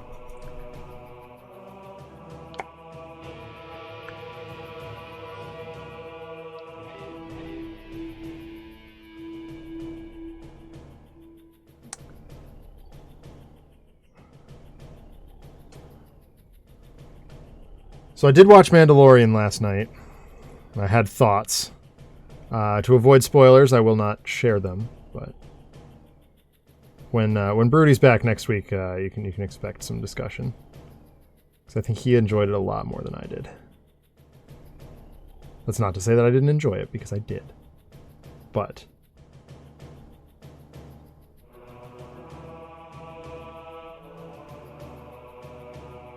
there was a joke at the old comic book store I used to work at where something arguably very good would come out and I would complain about it. And it, you know, part of that is my film background coming into play. But also, like, I'm an old curmudgeon, I guess.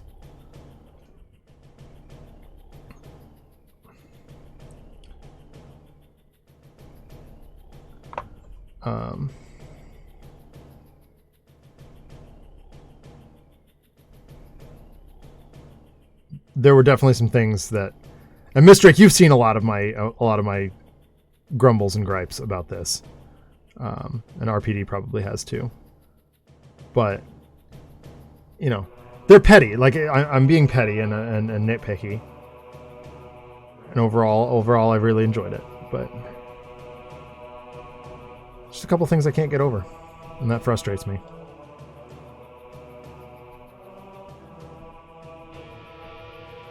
We got like Gregorian chants going on back here.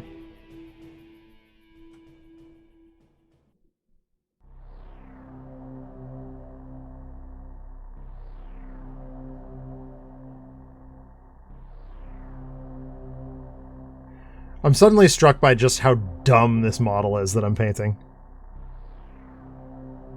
Like, the odds of me actually putting it on a Warhammer field are so slim at this point, because I barely even play the dwarfs anymore. Chaos Dwarfs are just so much better. And, like, when I say better, I mean they are the style of gameplay that I want to be playing. They're not, like, the most competitive Warhammer Fantasy Battles army, but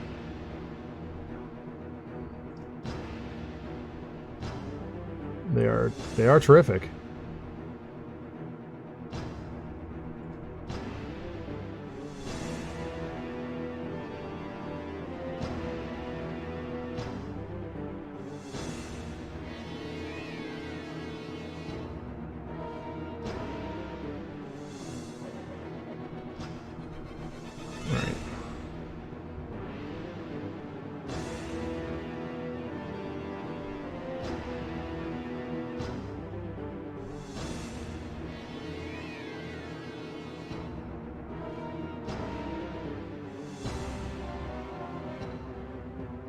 Sorry, I know I'm turning this away from the camera here. Just so I can see what I'm doing. Okay. There we go. That's better. Alright, that one's good. Looks like the bow on the shield thing here.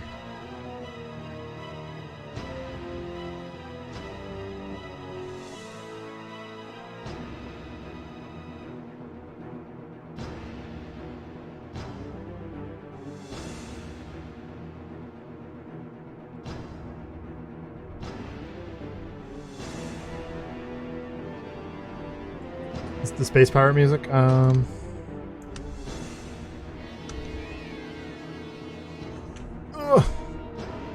Operate computer left-handed.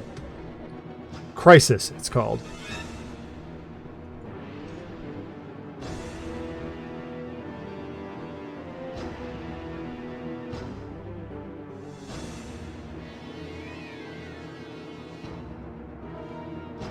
Badly off camera, am I, if I do that? Oh, completely.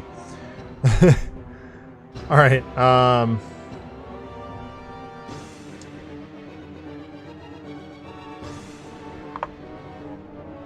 It probably is. It's been so long since I played any of the Metroid Prime games.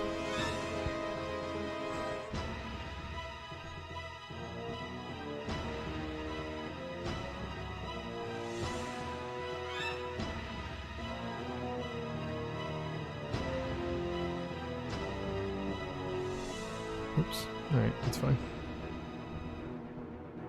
Should probably refresh my brush here.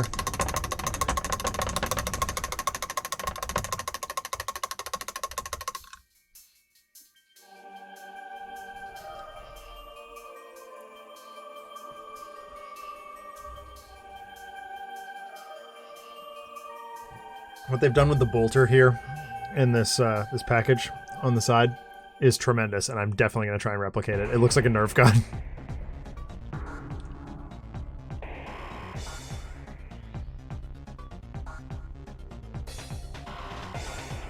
Which is admittedly quite ludicrous, but I'm here for it.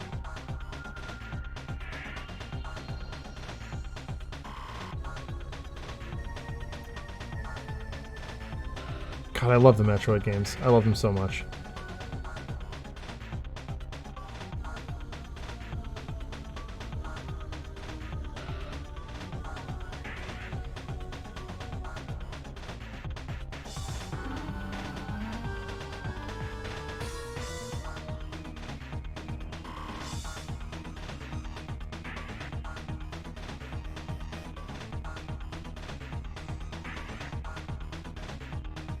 Yes.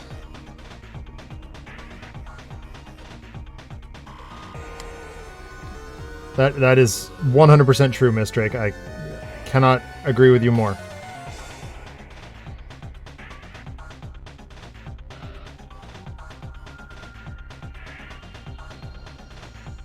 We all know they have a guy in the dungeon called Steve, who's... Yeah, this is Ridley. Whose job it is to put skulls on things.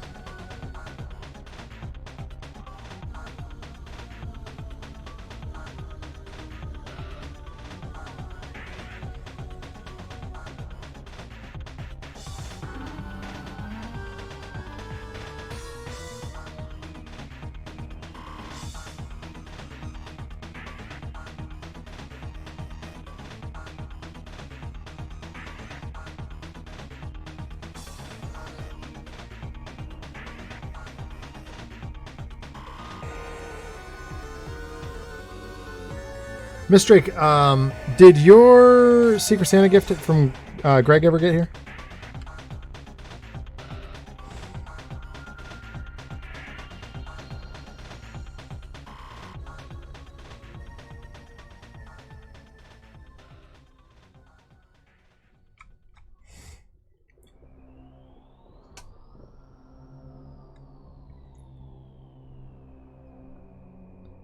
Also, am I correct in assuming that Greg had you? Oh, very cool.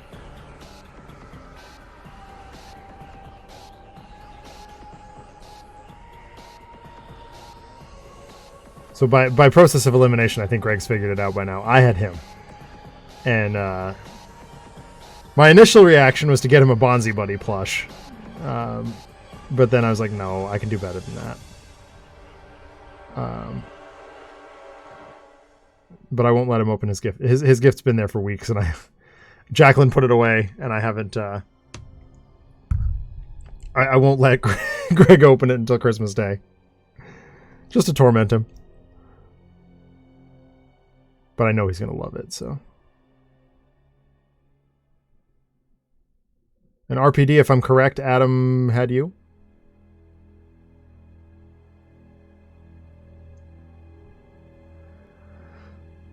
I have not played Hades. I've watched Adam play a bit, but Sonvar had you. Oh, that's right. Adam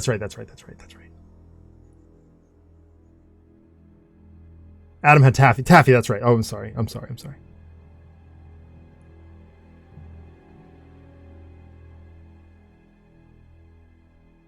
My Canadian is showing a little bit. I just apologize like 8 times. Yeah.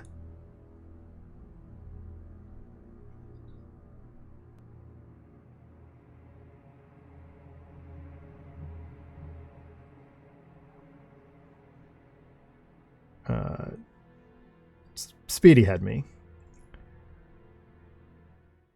I'm very excited to open his gifts. I know what they are, but once again, it's that high standard that I hold myself to at the holidays.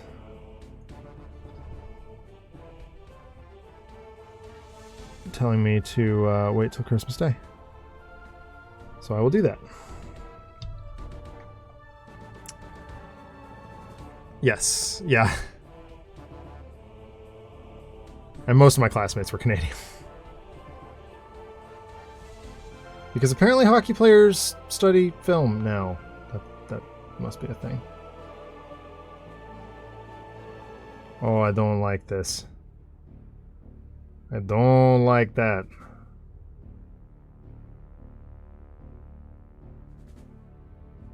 Antoine, why you do that?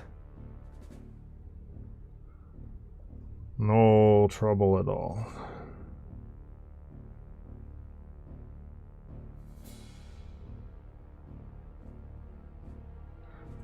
Fart. I screwed up.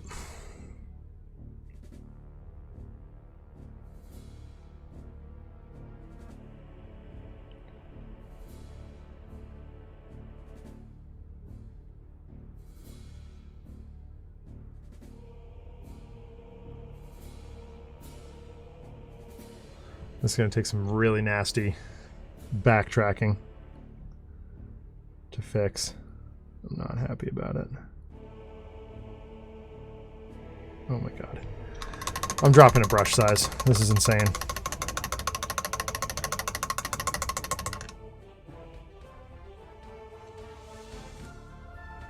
Unlike hold on. Unlike NCAA basketball players, you can't just hand them a degree in... Whoa.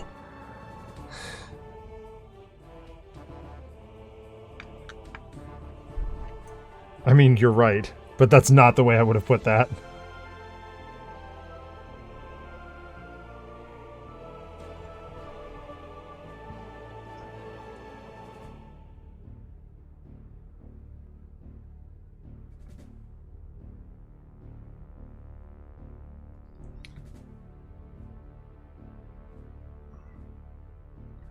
So I ordered a new solid state drive for my computer this morning.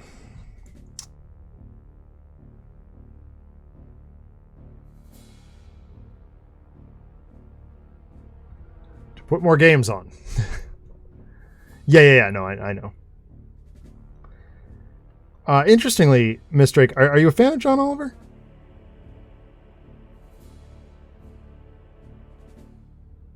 Guess I'll start there.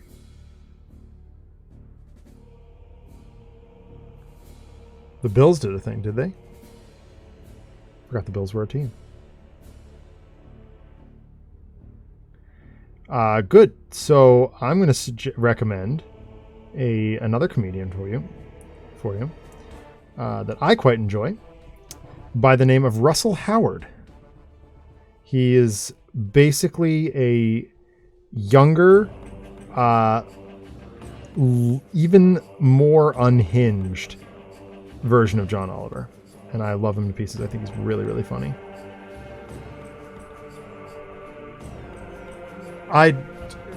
Bills is football, right?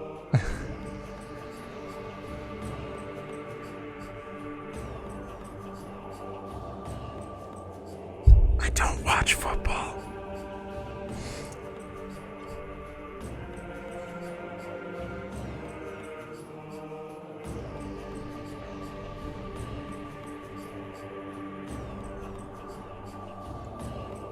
That's interesting. I grew up in Patriots country, and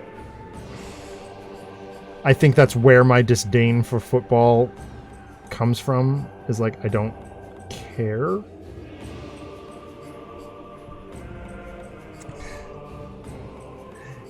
Yeah, okay, RPD. That was possibly one of the most excellent comments you've ever made, because the football that I do watch is Liverpool.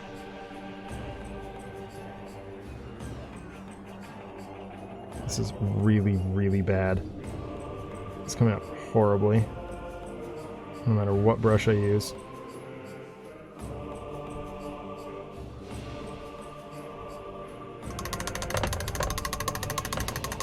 Oh, I'm completely off the camera too.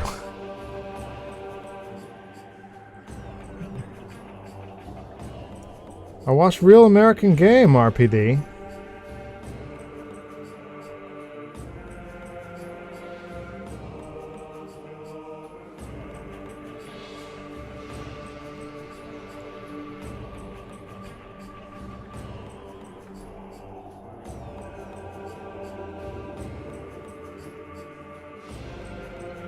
No, I just, like...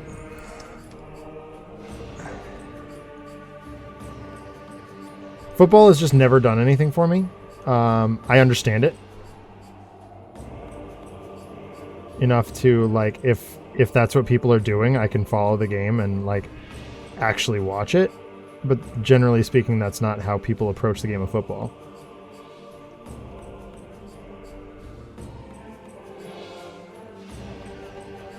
There we go. Okay, backside was okay.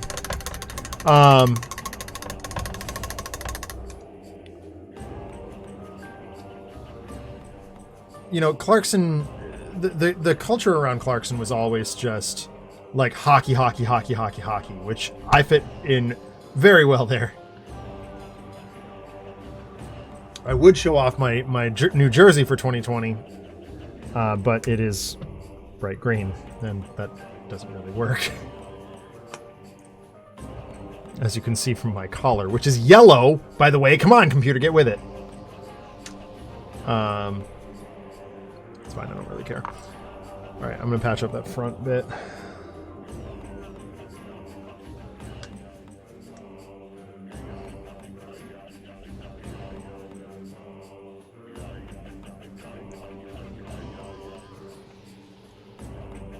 Yeah, well, yeah. Yeah, Paul is not above being a floating head.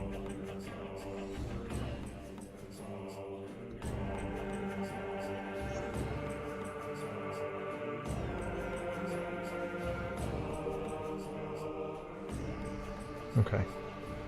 That actually... That worked incredibly well.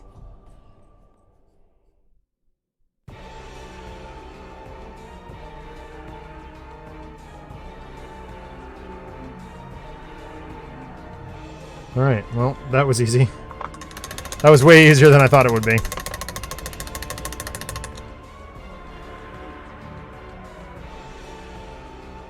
And I'm realizing now I should have done the layering on the blue before I did the... That'll be fine. It'll be fine. Everything's fine. We're all fine here now. Thank you. I'm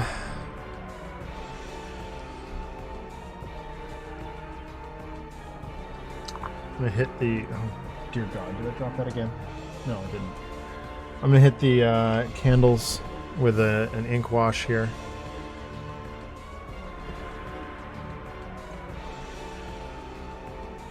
And it's Earthshade. It's Agrax Earthshade. It's our favorite. It's everybody's favorite. It's the Earthshade. It's the shade of the Earth.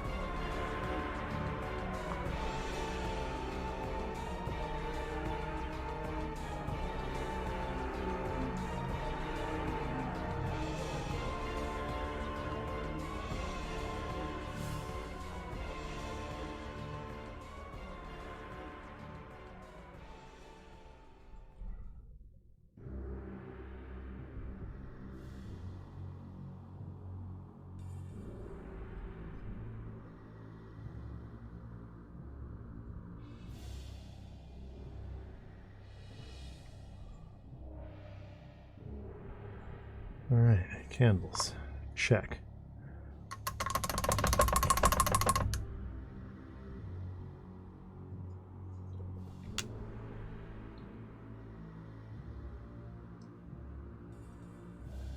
Da da da da da da da da da. Do do do do do do do do do.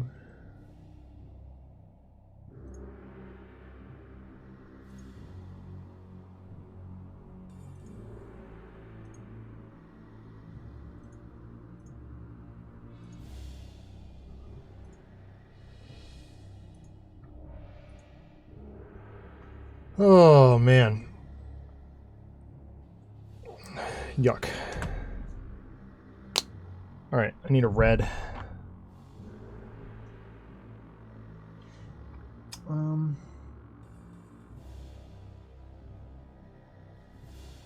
I guess corn red is a little bit more purpley.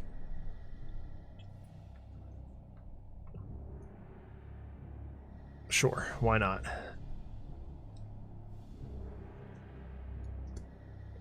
Oh, God. Time to shake this one a little more aggressively.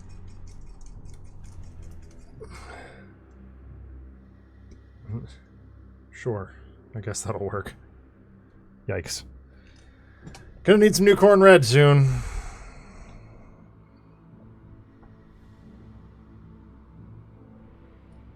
If not now, oh dear.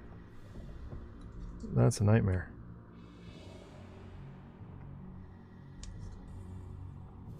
Okay, we're good. Everything is fine. We're all fine here. If anybody asks, my name is Lars Gerhard and I was never here.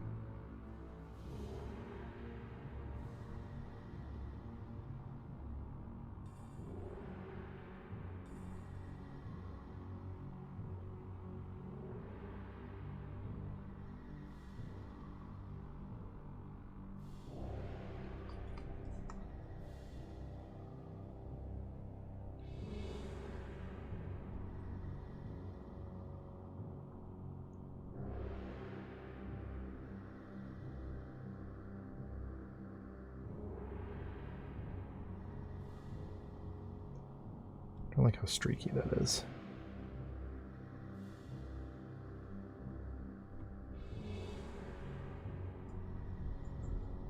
Oh well.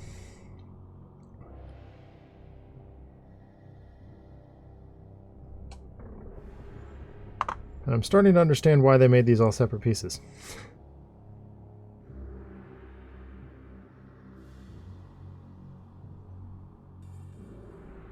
I'm just swap brushes.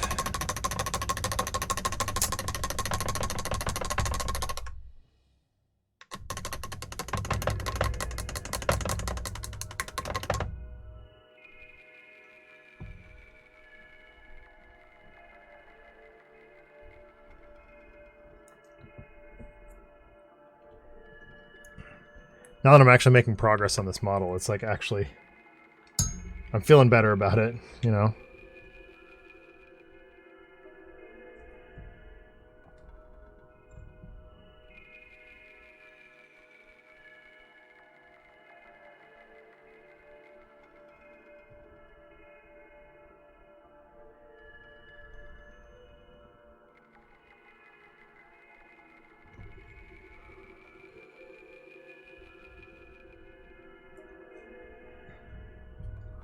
I'm gonna have to take this off camera for just a second.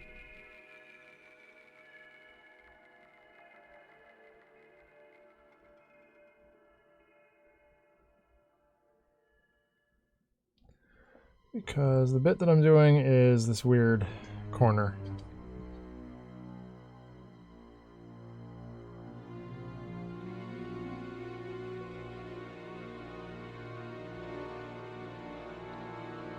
I just can't see otherwise.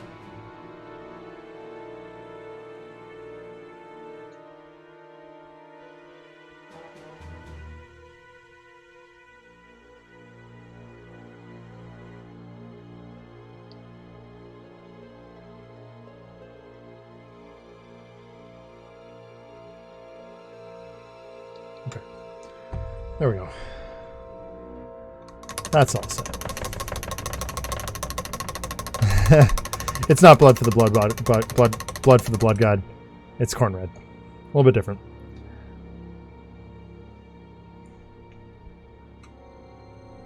Difference figuring out how to describe the AoE attack with this skill set not being AoE conducive. That is tricky, RPD. Without looking at it, I'm not sure how much help I would be.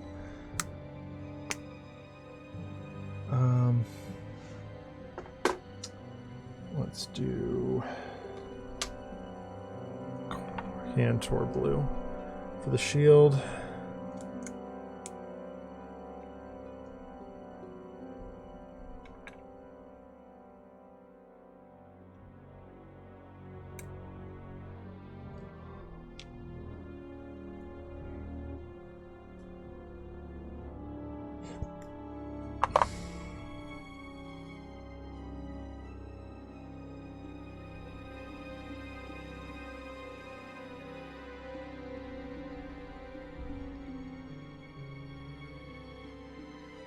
I'm making assumptions. I presume this is a shield.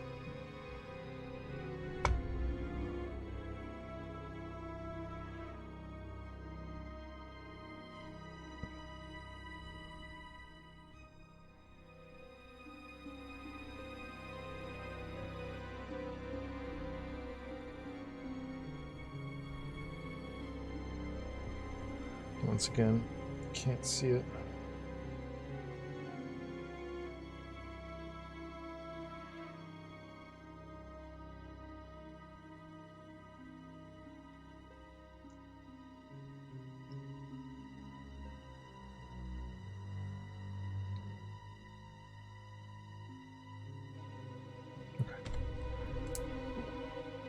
Shield is all set.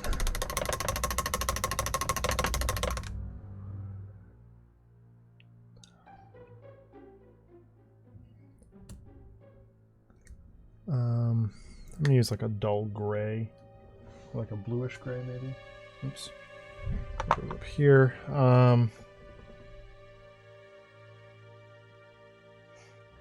could do, yeah. All right. So I'm gonna do Celestra Gray with Drakenhof Nightshade on the ribbon on the red present.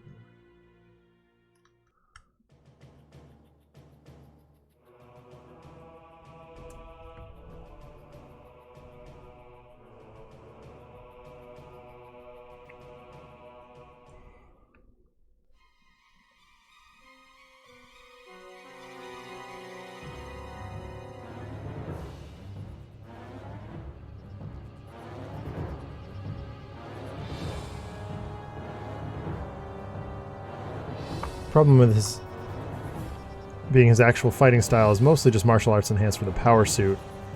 That's just the cloth that he can shapeshift. Yeah.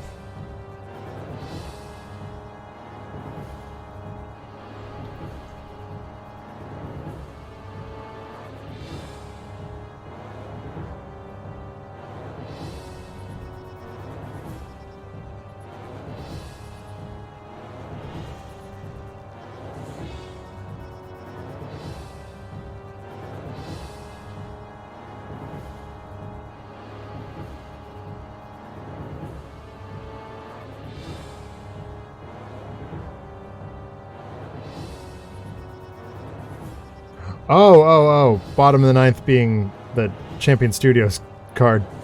I thought you meant bottom of the ninth as in like bottom of the ninth. I'm like, what? Bottom of the ninth isn't using counters. Sorry, Kirk. We hit ongoing one shot. The last one shot lets us play another card. So we play a one shot, so we further survive and draw 5. That's fantastic, dude.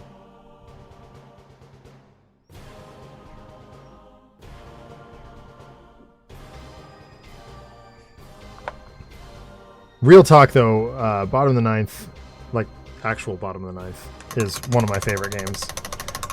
For no reason other than the fact that my dad got excited about it. My dad does not really get excited about board games. It's not really his thing.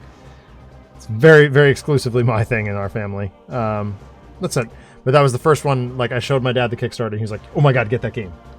We got to play that game." And he like, if I well, it's after midnight here, but if I texted him like 3 o'clock in the afternoon, and be like, "Hey, bottom of the ninth now," he'll play immediately.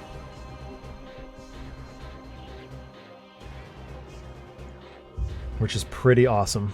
Speaks very highly of that game.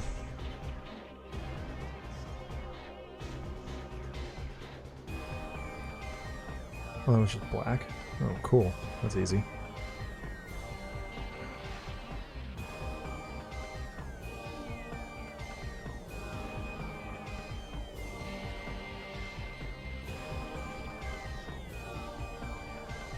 Yeah, that's tight games of Sentinels are the best games of Sentinels, without any kind of a question.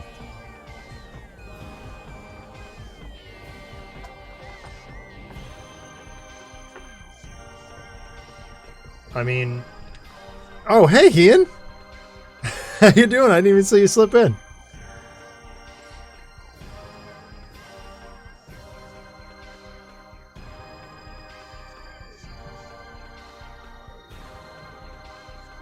Oh, wow.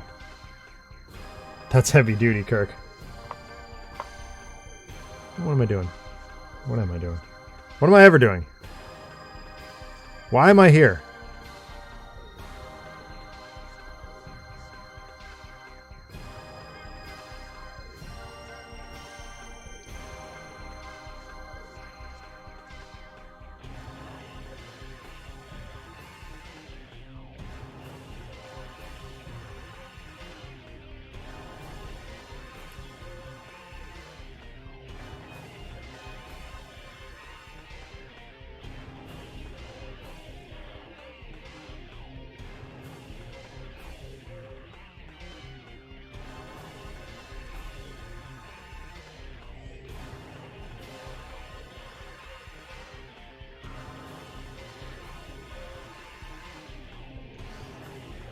Seem to have made a mess.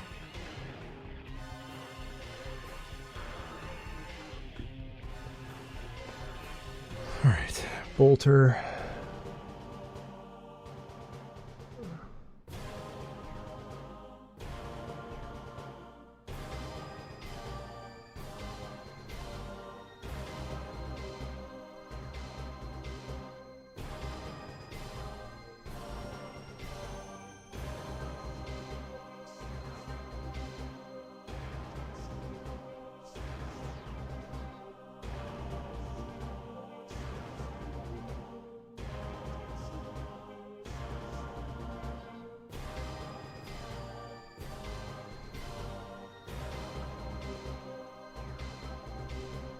All right, that'll do for that.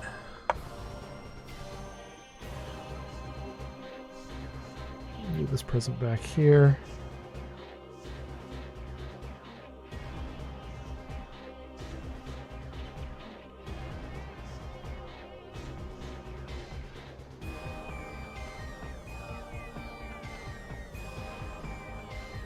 You're here to amuse us in paint menus, not necessarily in that order.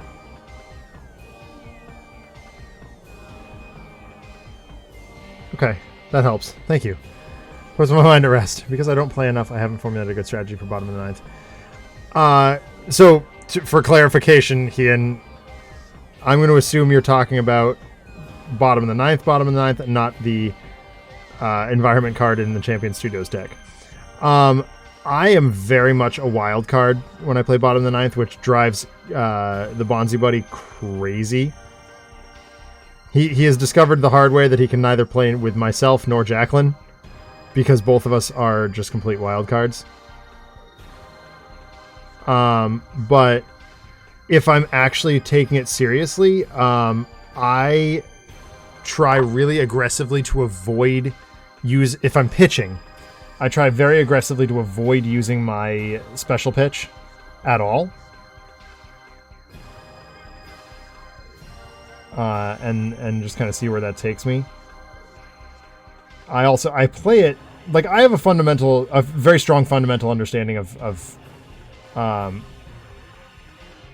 pitching strategy for actual baseball, and it does line up very similarly. So like actually where to throw the pitch, high and inside, whatever,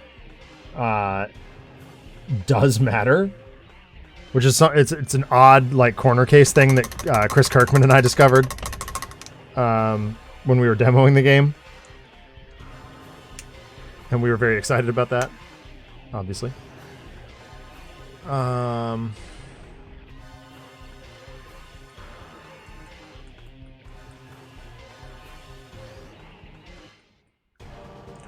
excuse me. Oh my goodness.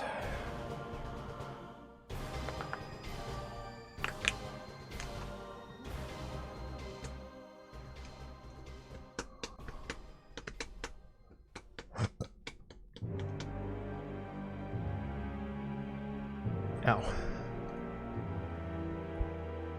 For batting, it's a little bit easier to just go wild card, but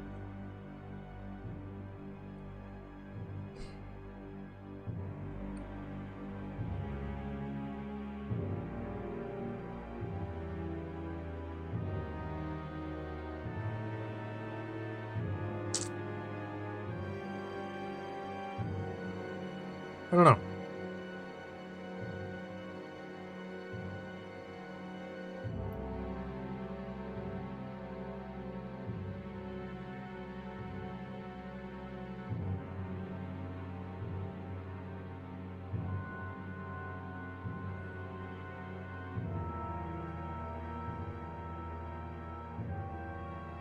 Oh my god.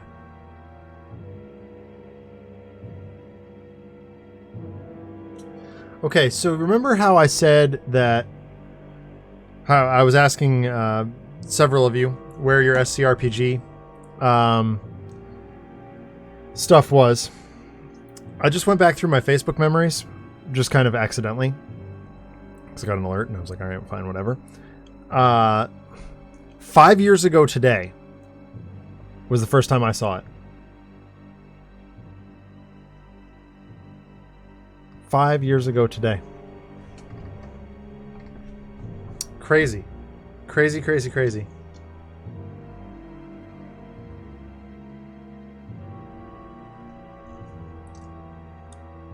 Boy, my mind is just like fried now.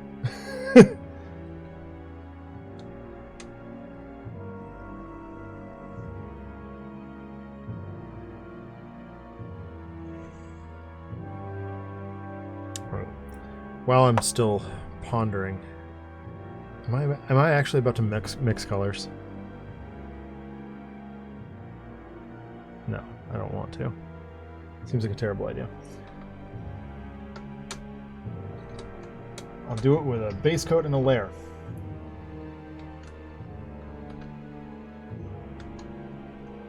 If I can find it. Purple base coat!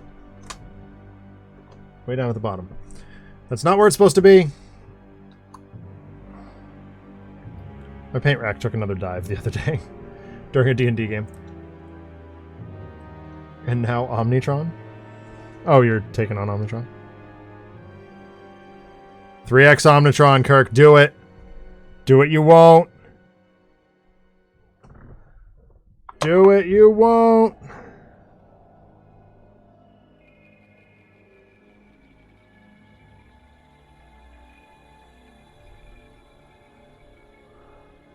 Oh, you're playing randomizer? Okay.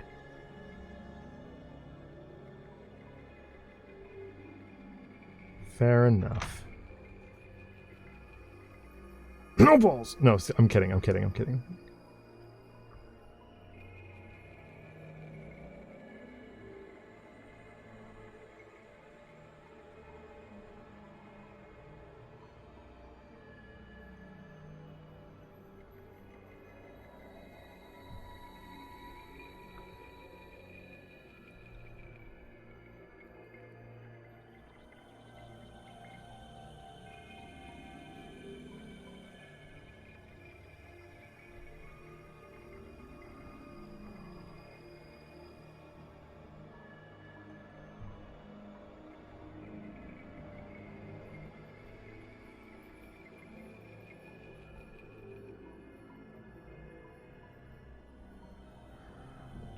Random's a great way to play Sentinels. I sincerely condone that. We're doing a lot of it lately.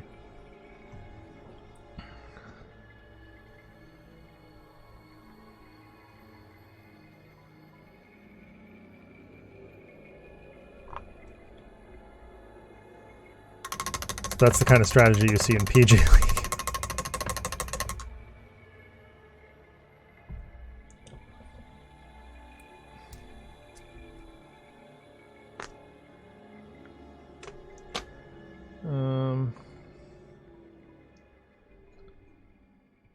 Oh! Pfft, I'm an idiot.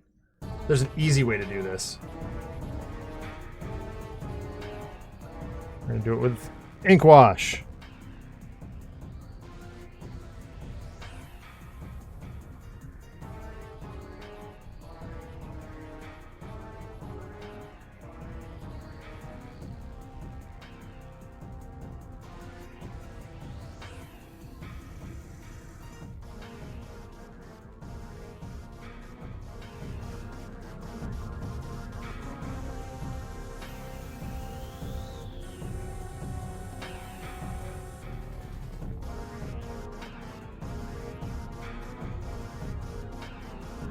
No.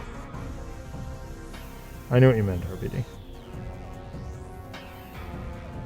I'm just getting tired and trying desperately to finish this model. Or at least the base coating on it. because it is school vacation starting soon. I will have time to finish it during the week, so I will do that, and then we'll start on the Batman stuff next week. It'll be fantastic. Because I'll have Broody to help me, make decisions. Which, as most of you know, I'm very bad at doing on my own.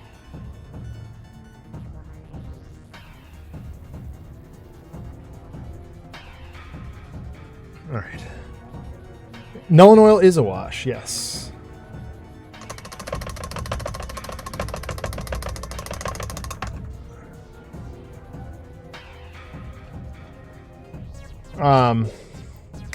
Adam's not here, so I'm going to say it's kind of the Bush League of ink washes, but yeah.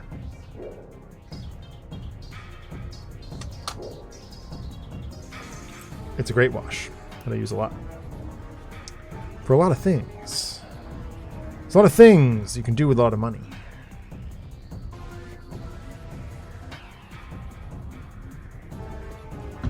Handsome Rob. As portrayed by one Jason Statham.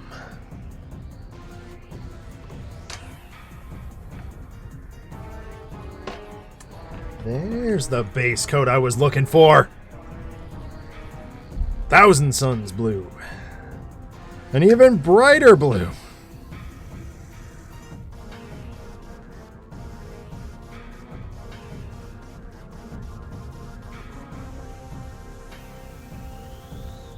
And that is for this present right back here.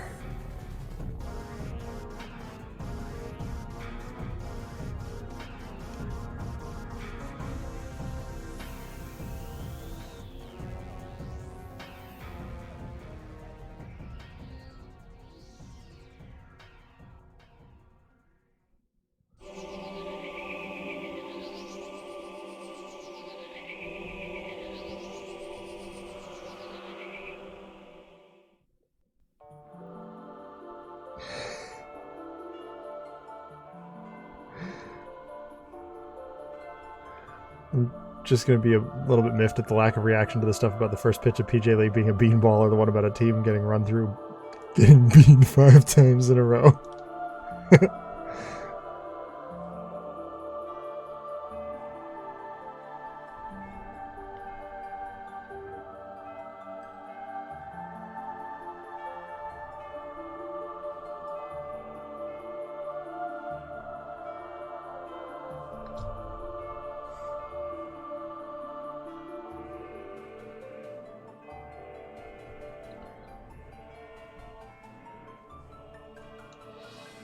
Yeah.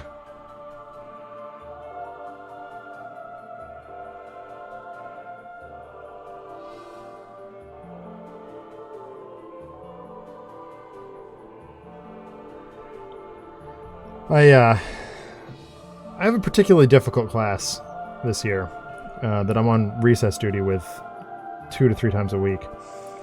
And I recently made the mistake of teaching them Calvin Ball.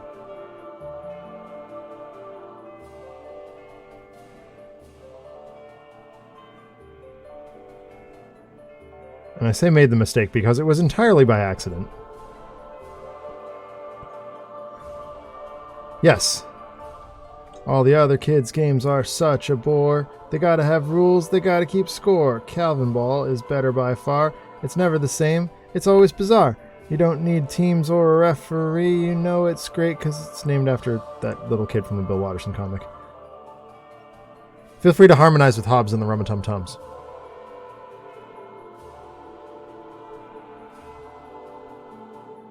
Yes, I just came up with the entire Calvin Ball song off the top of my head.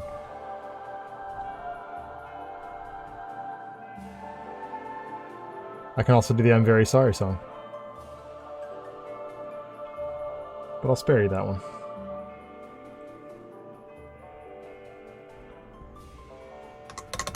Calvin and Hobbes is absolutely beautiful. It is classic, required reading.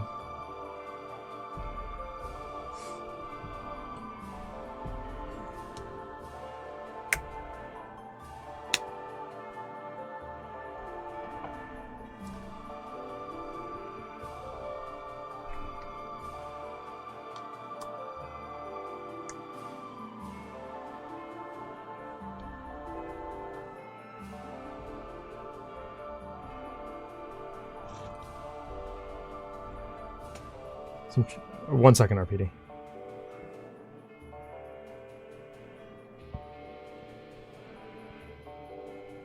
Some choice quotes from PJ League commentary include, "Wow, they played that inning like an actual baseball team instead of the kind of people who eat stamps." Also, "I'm going to sell all your contracts to buy beer." Yes.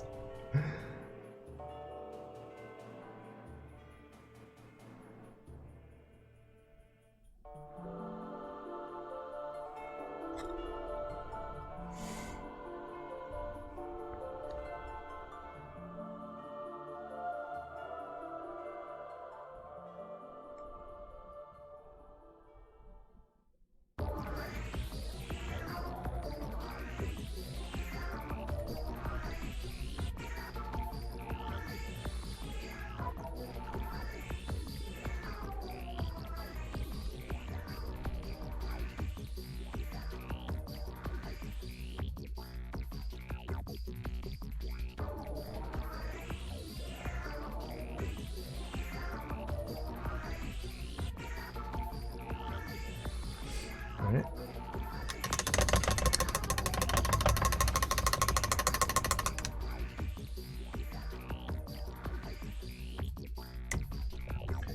Just a couple more here. Almost done. Almost into the home stretch for tonight.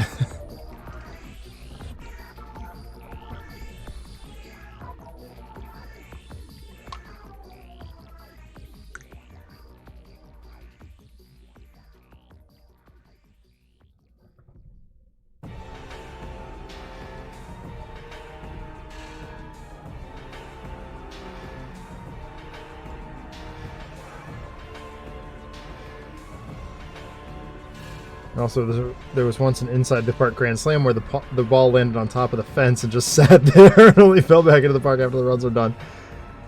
That's terrific.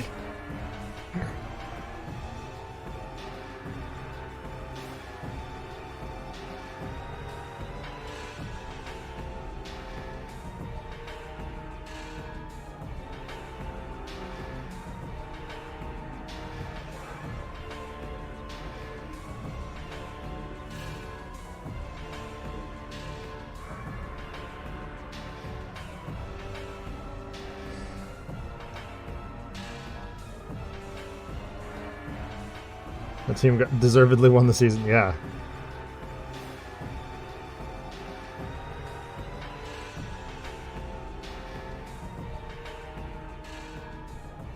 I should think so.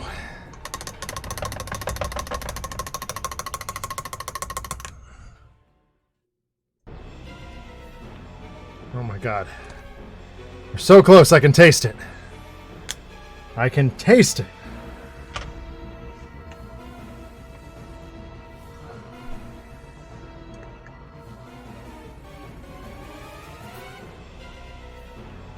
A little bit of freehanding here real quick.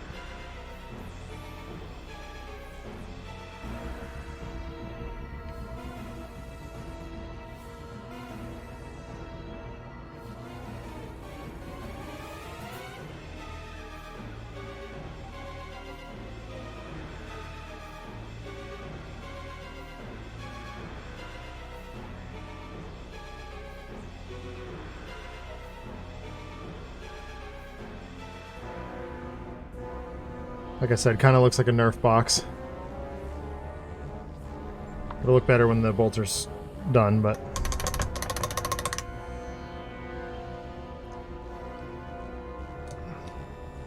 Still gotta get the Mechanicus Standard Gray in there. We're doing a matte finish on the bolter. It's something we picked, we decided, we tried a couple things at the store and we like this better, so... Let's get the Mornfang Brown going.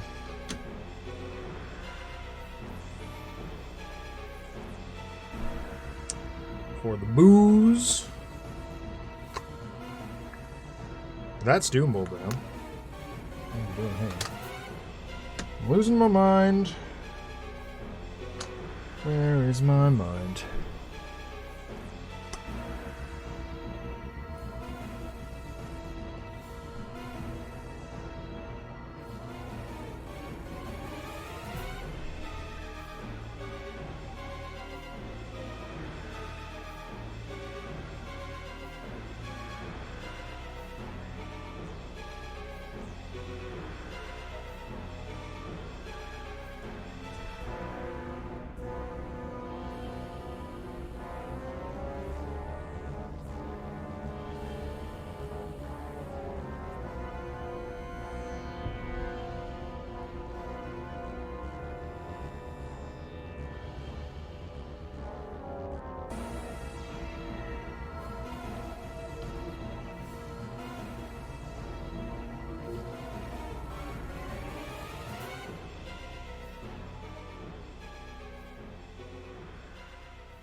Since I'm painting a bunch of boos on this base, I feel almost obliged to paint a rubber ducky on it.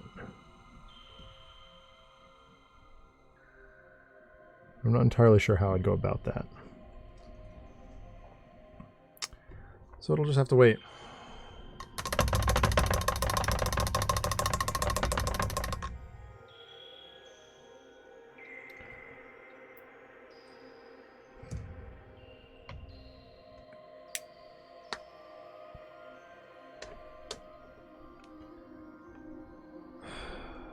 Yeah, I guess this is fine.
All right.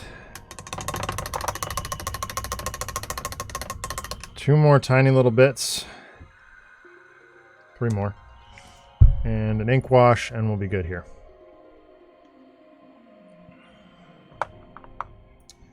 I need a Celestra Gray. Once again with that blue, light blue ribbon. Courtesy of Drakenhof Nightshade. Or that will be, courtesy of Drakenhof Nightshade.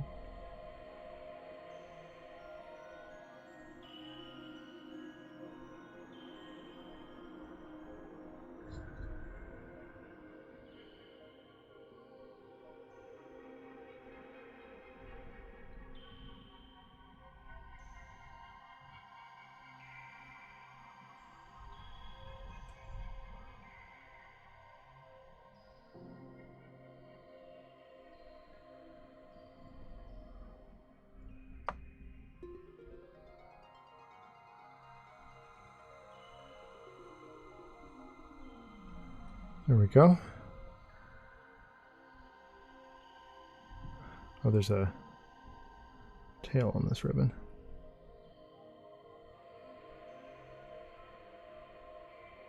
Two of them more accurately. All right. Yep, cool. Didn't screw that up. Got lucky, but did not screw it up.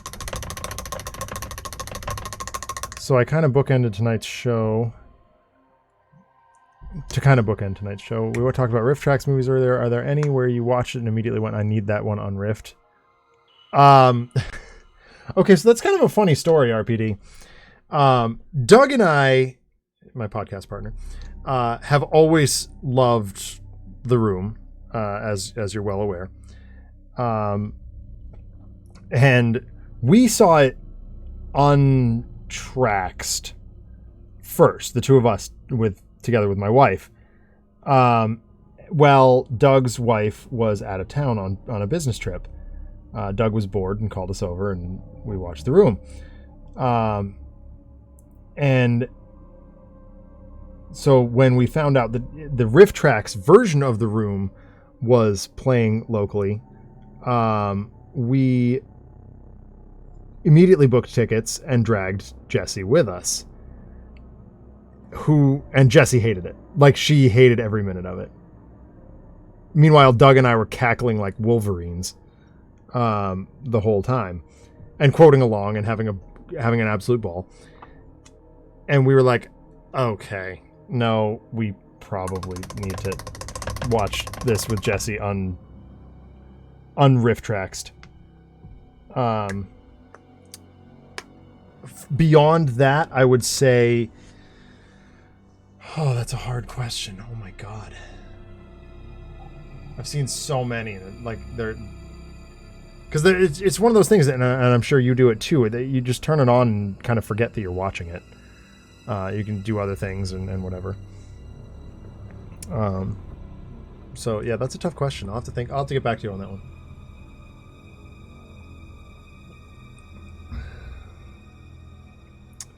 All right. Oh, nice. That's fantastic.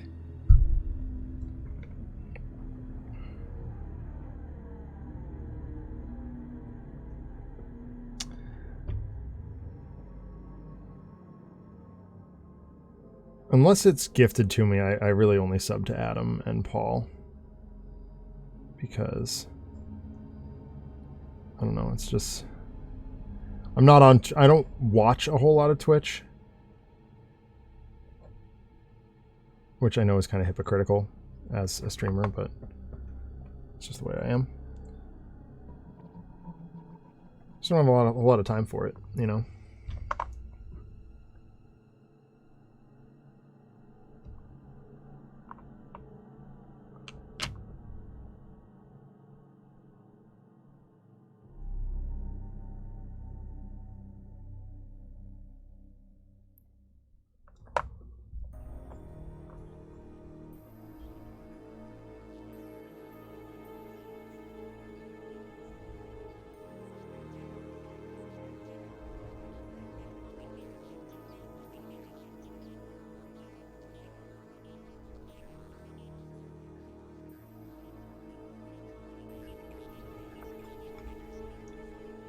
Oh my god.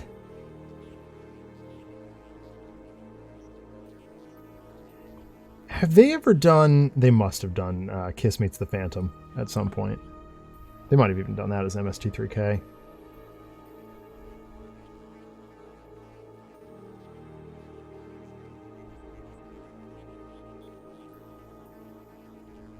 So that's another contender for... I need to pull this off the desk for a second. It's another contender for bad movie birthdays.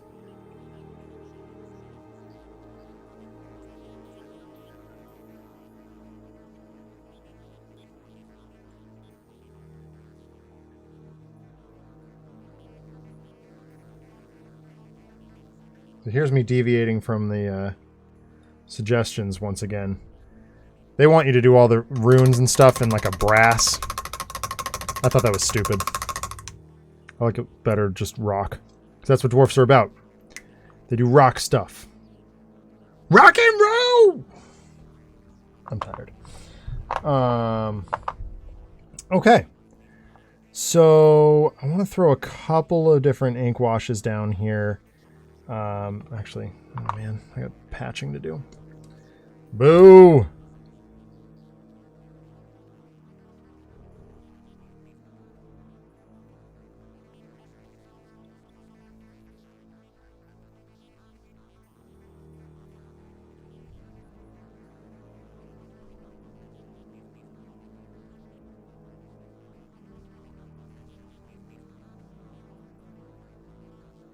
Okay, that's fine.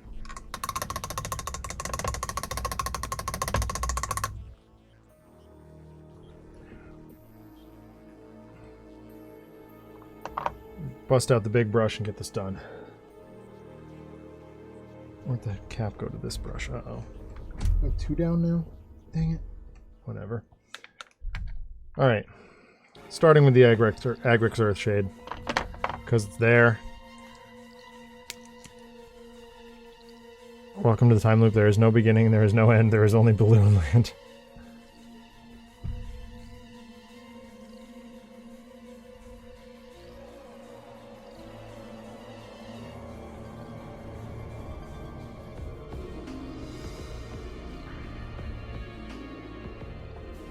Meanwhile, Metroid music responding in kind. Whoops.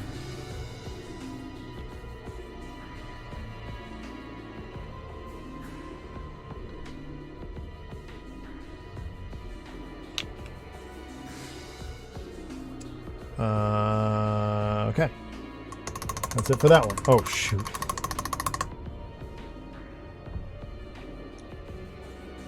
Let's go get the Drakenhof Nightshade. Or the one time they showed unrift versions of things before showing the Rift one, so I have in fact watched all 27 minutes of setting up a room on Rift. Oh, wow. That is dedication, my dude. That is dedication. Nope, that's green. I don't know.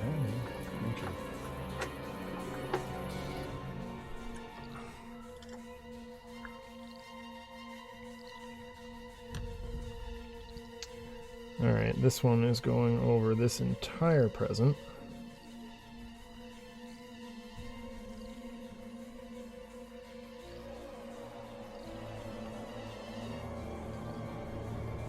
This ribbon.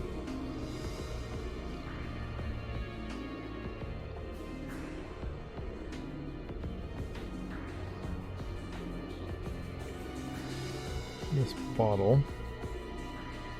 This present over here.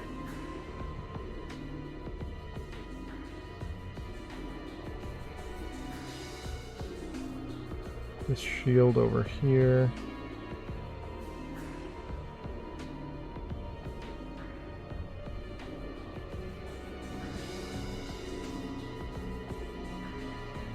And of course it was...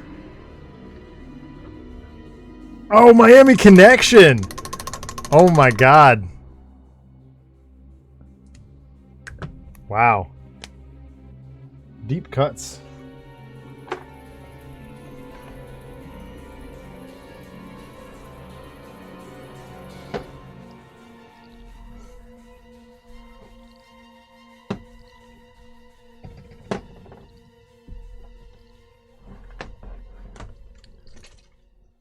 This is Cassandora Yellow, which at a glance looks orange, but I assure you is actually yellow.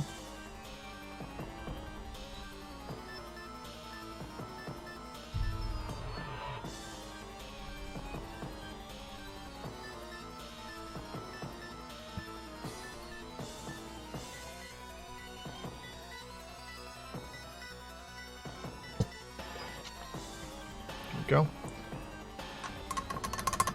I just need to find Druchii Violet and the red shade, which I can't.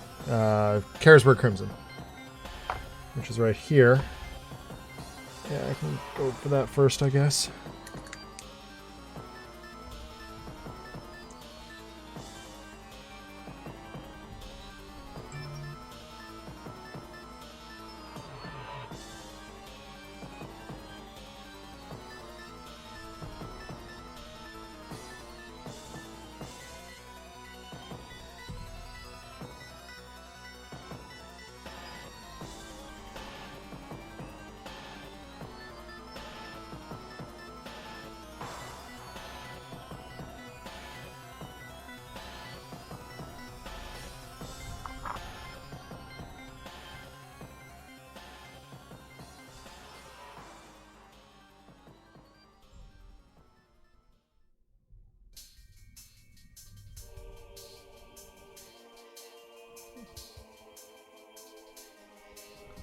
All right. Just the violet left here. Strangely enough, the only one that has influenced my writing is the guy from Harlem. Oh, okay. I like the guy from Harlem.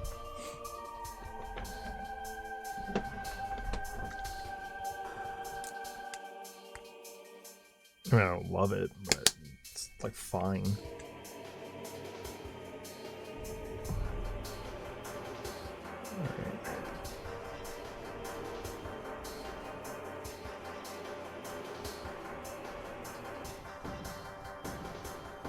And low,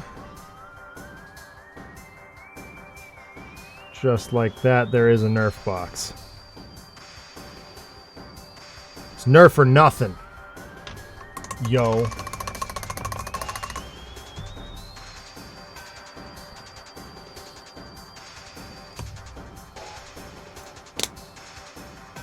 Alright, so this is going to be either finish it this week or work on it a little bit next time.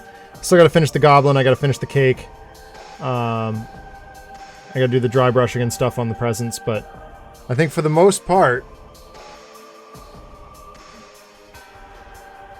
pop him in here real quick. For the most part, the base is all set, and the dwarf himself is done, so I think that is where we will call it a night. For now, thank you all very much for hanging out with me tonight. It's a little shorter than I would have liked to go, but I'm exhausted. I need some time to collect my thoughts before bed. I will be back not Thursday, not Friday this week, so I guess in a full week you'll see me again. And Broody will be back, as far as I know. And I think I'm going to dive into I'm going to finish this guy. If he's not done during the week, I'll finish this guy. Other than that, I'm diving in on Gotham City Chronicles next week. Oh God, I'm so nervous. Good night, everybody. Bye.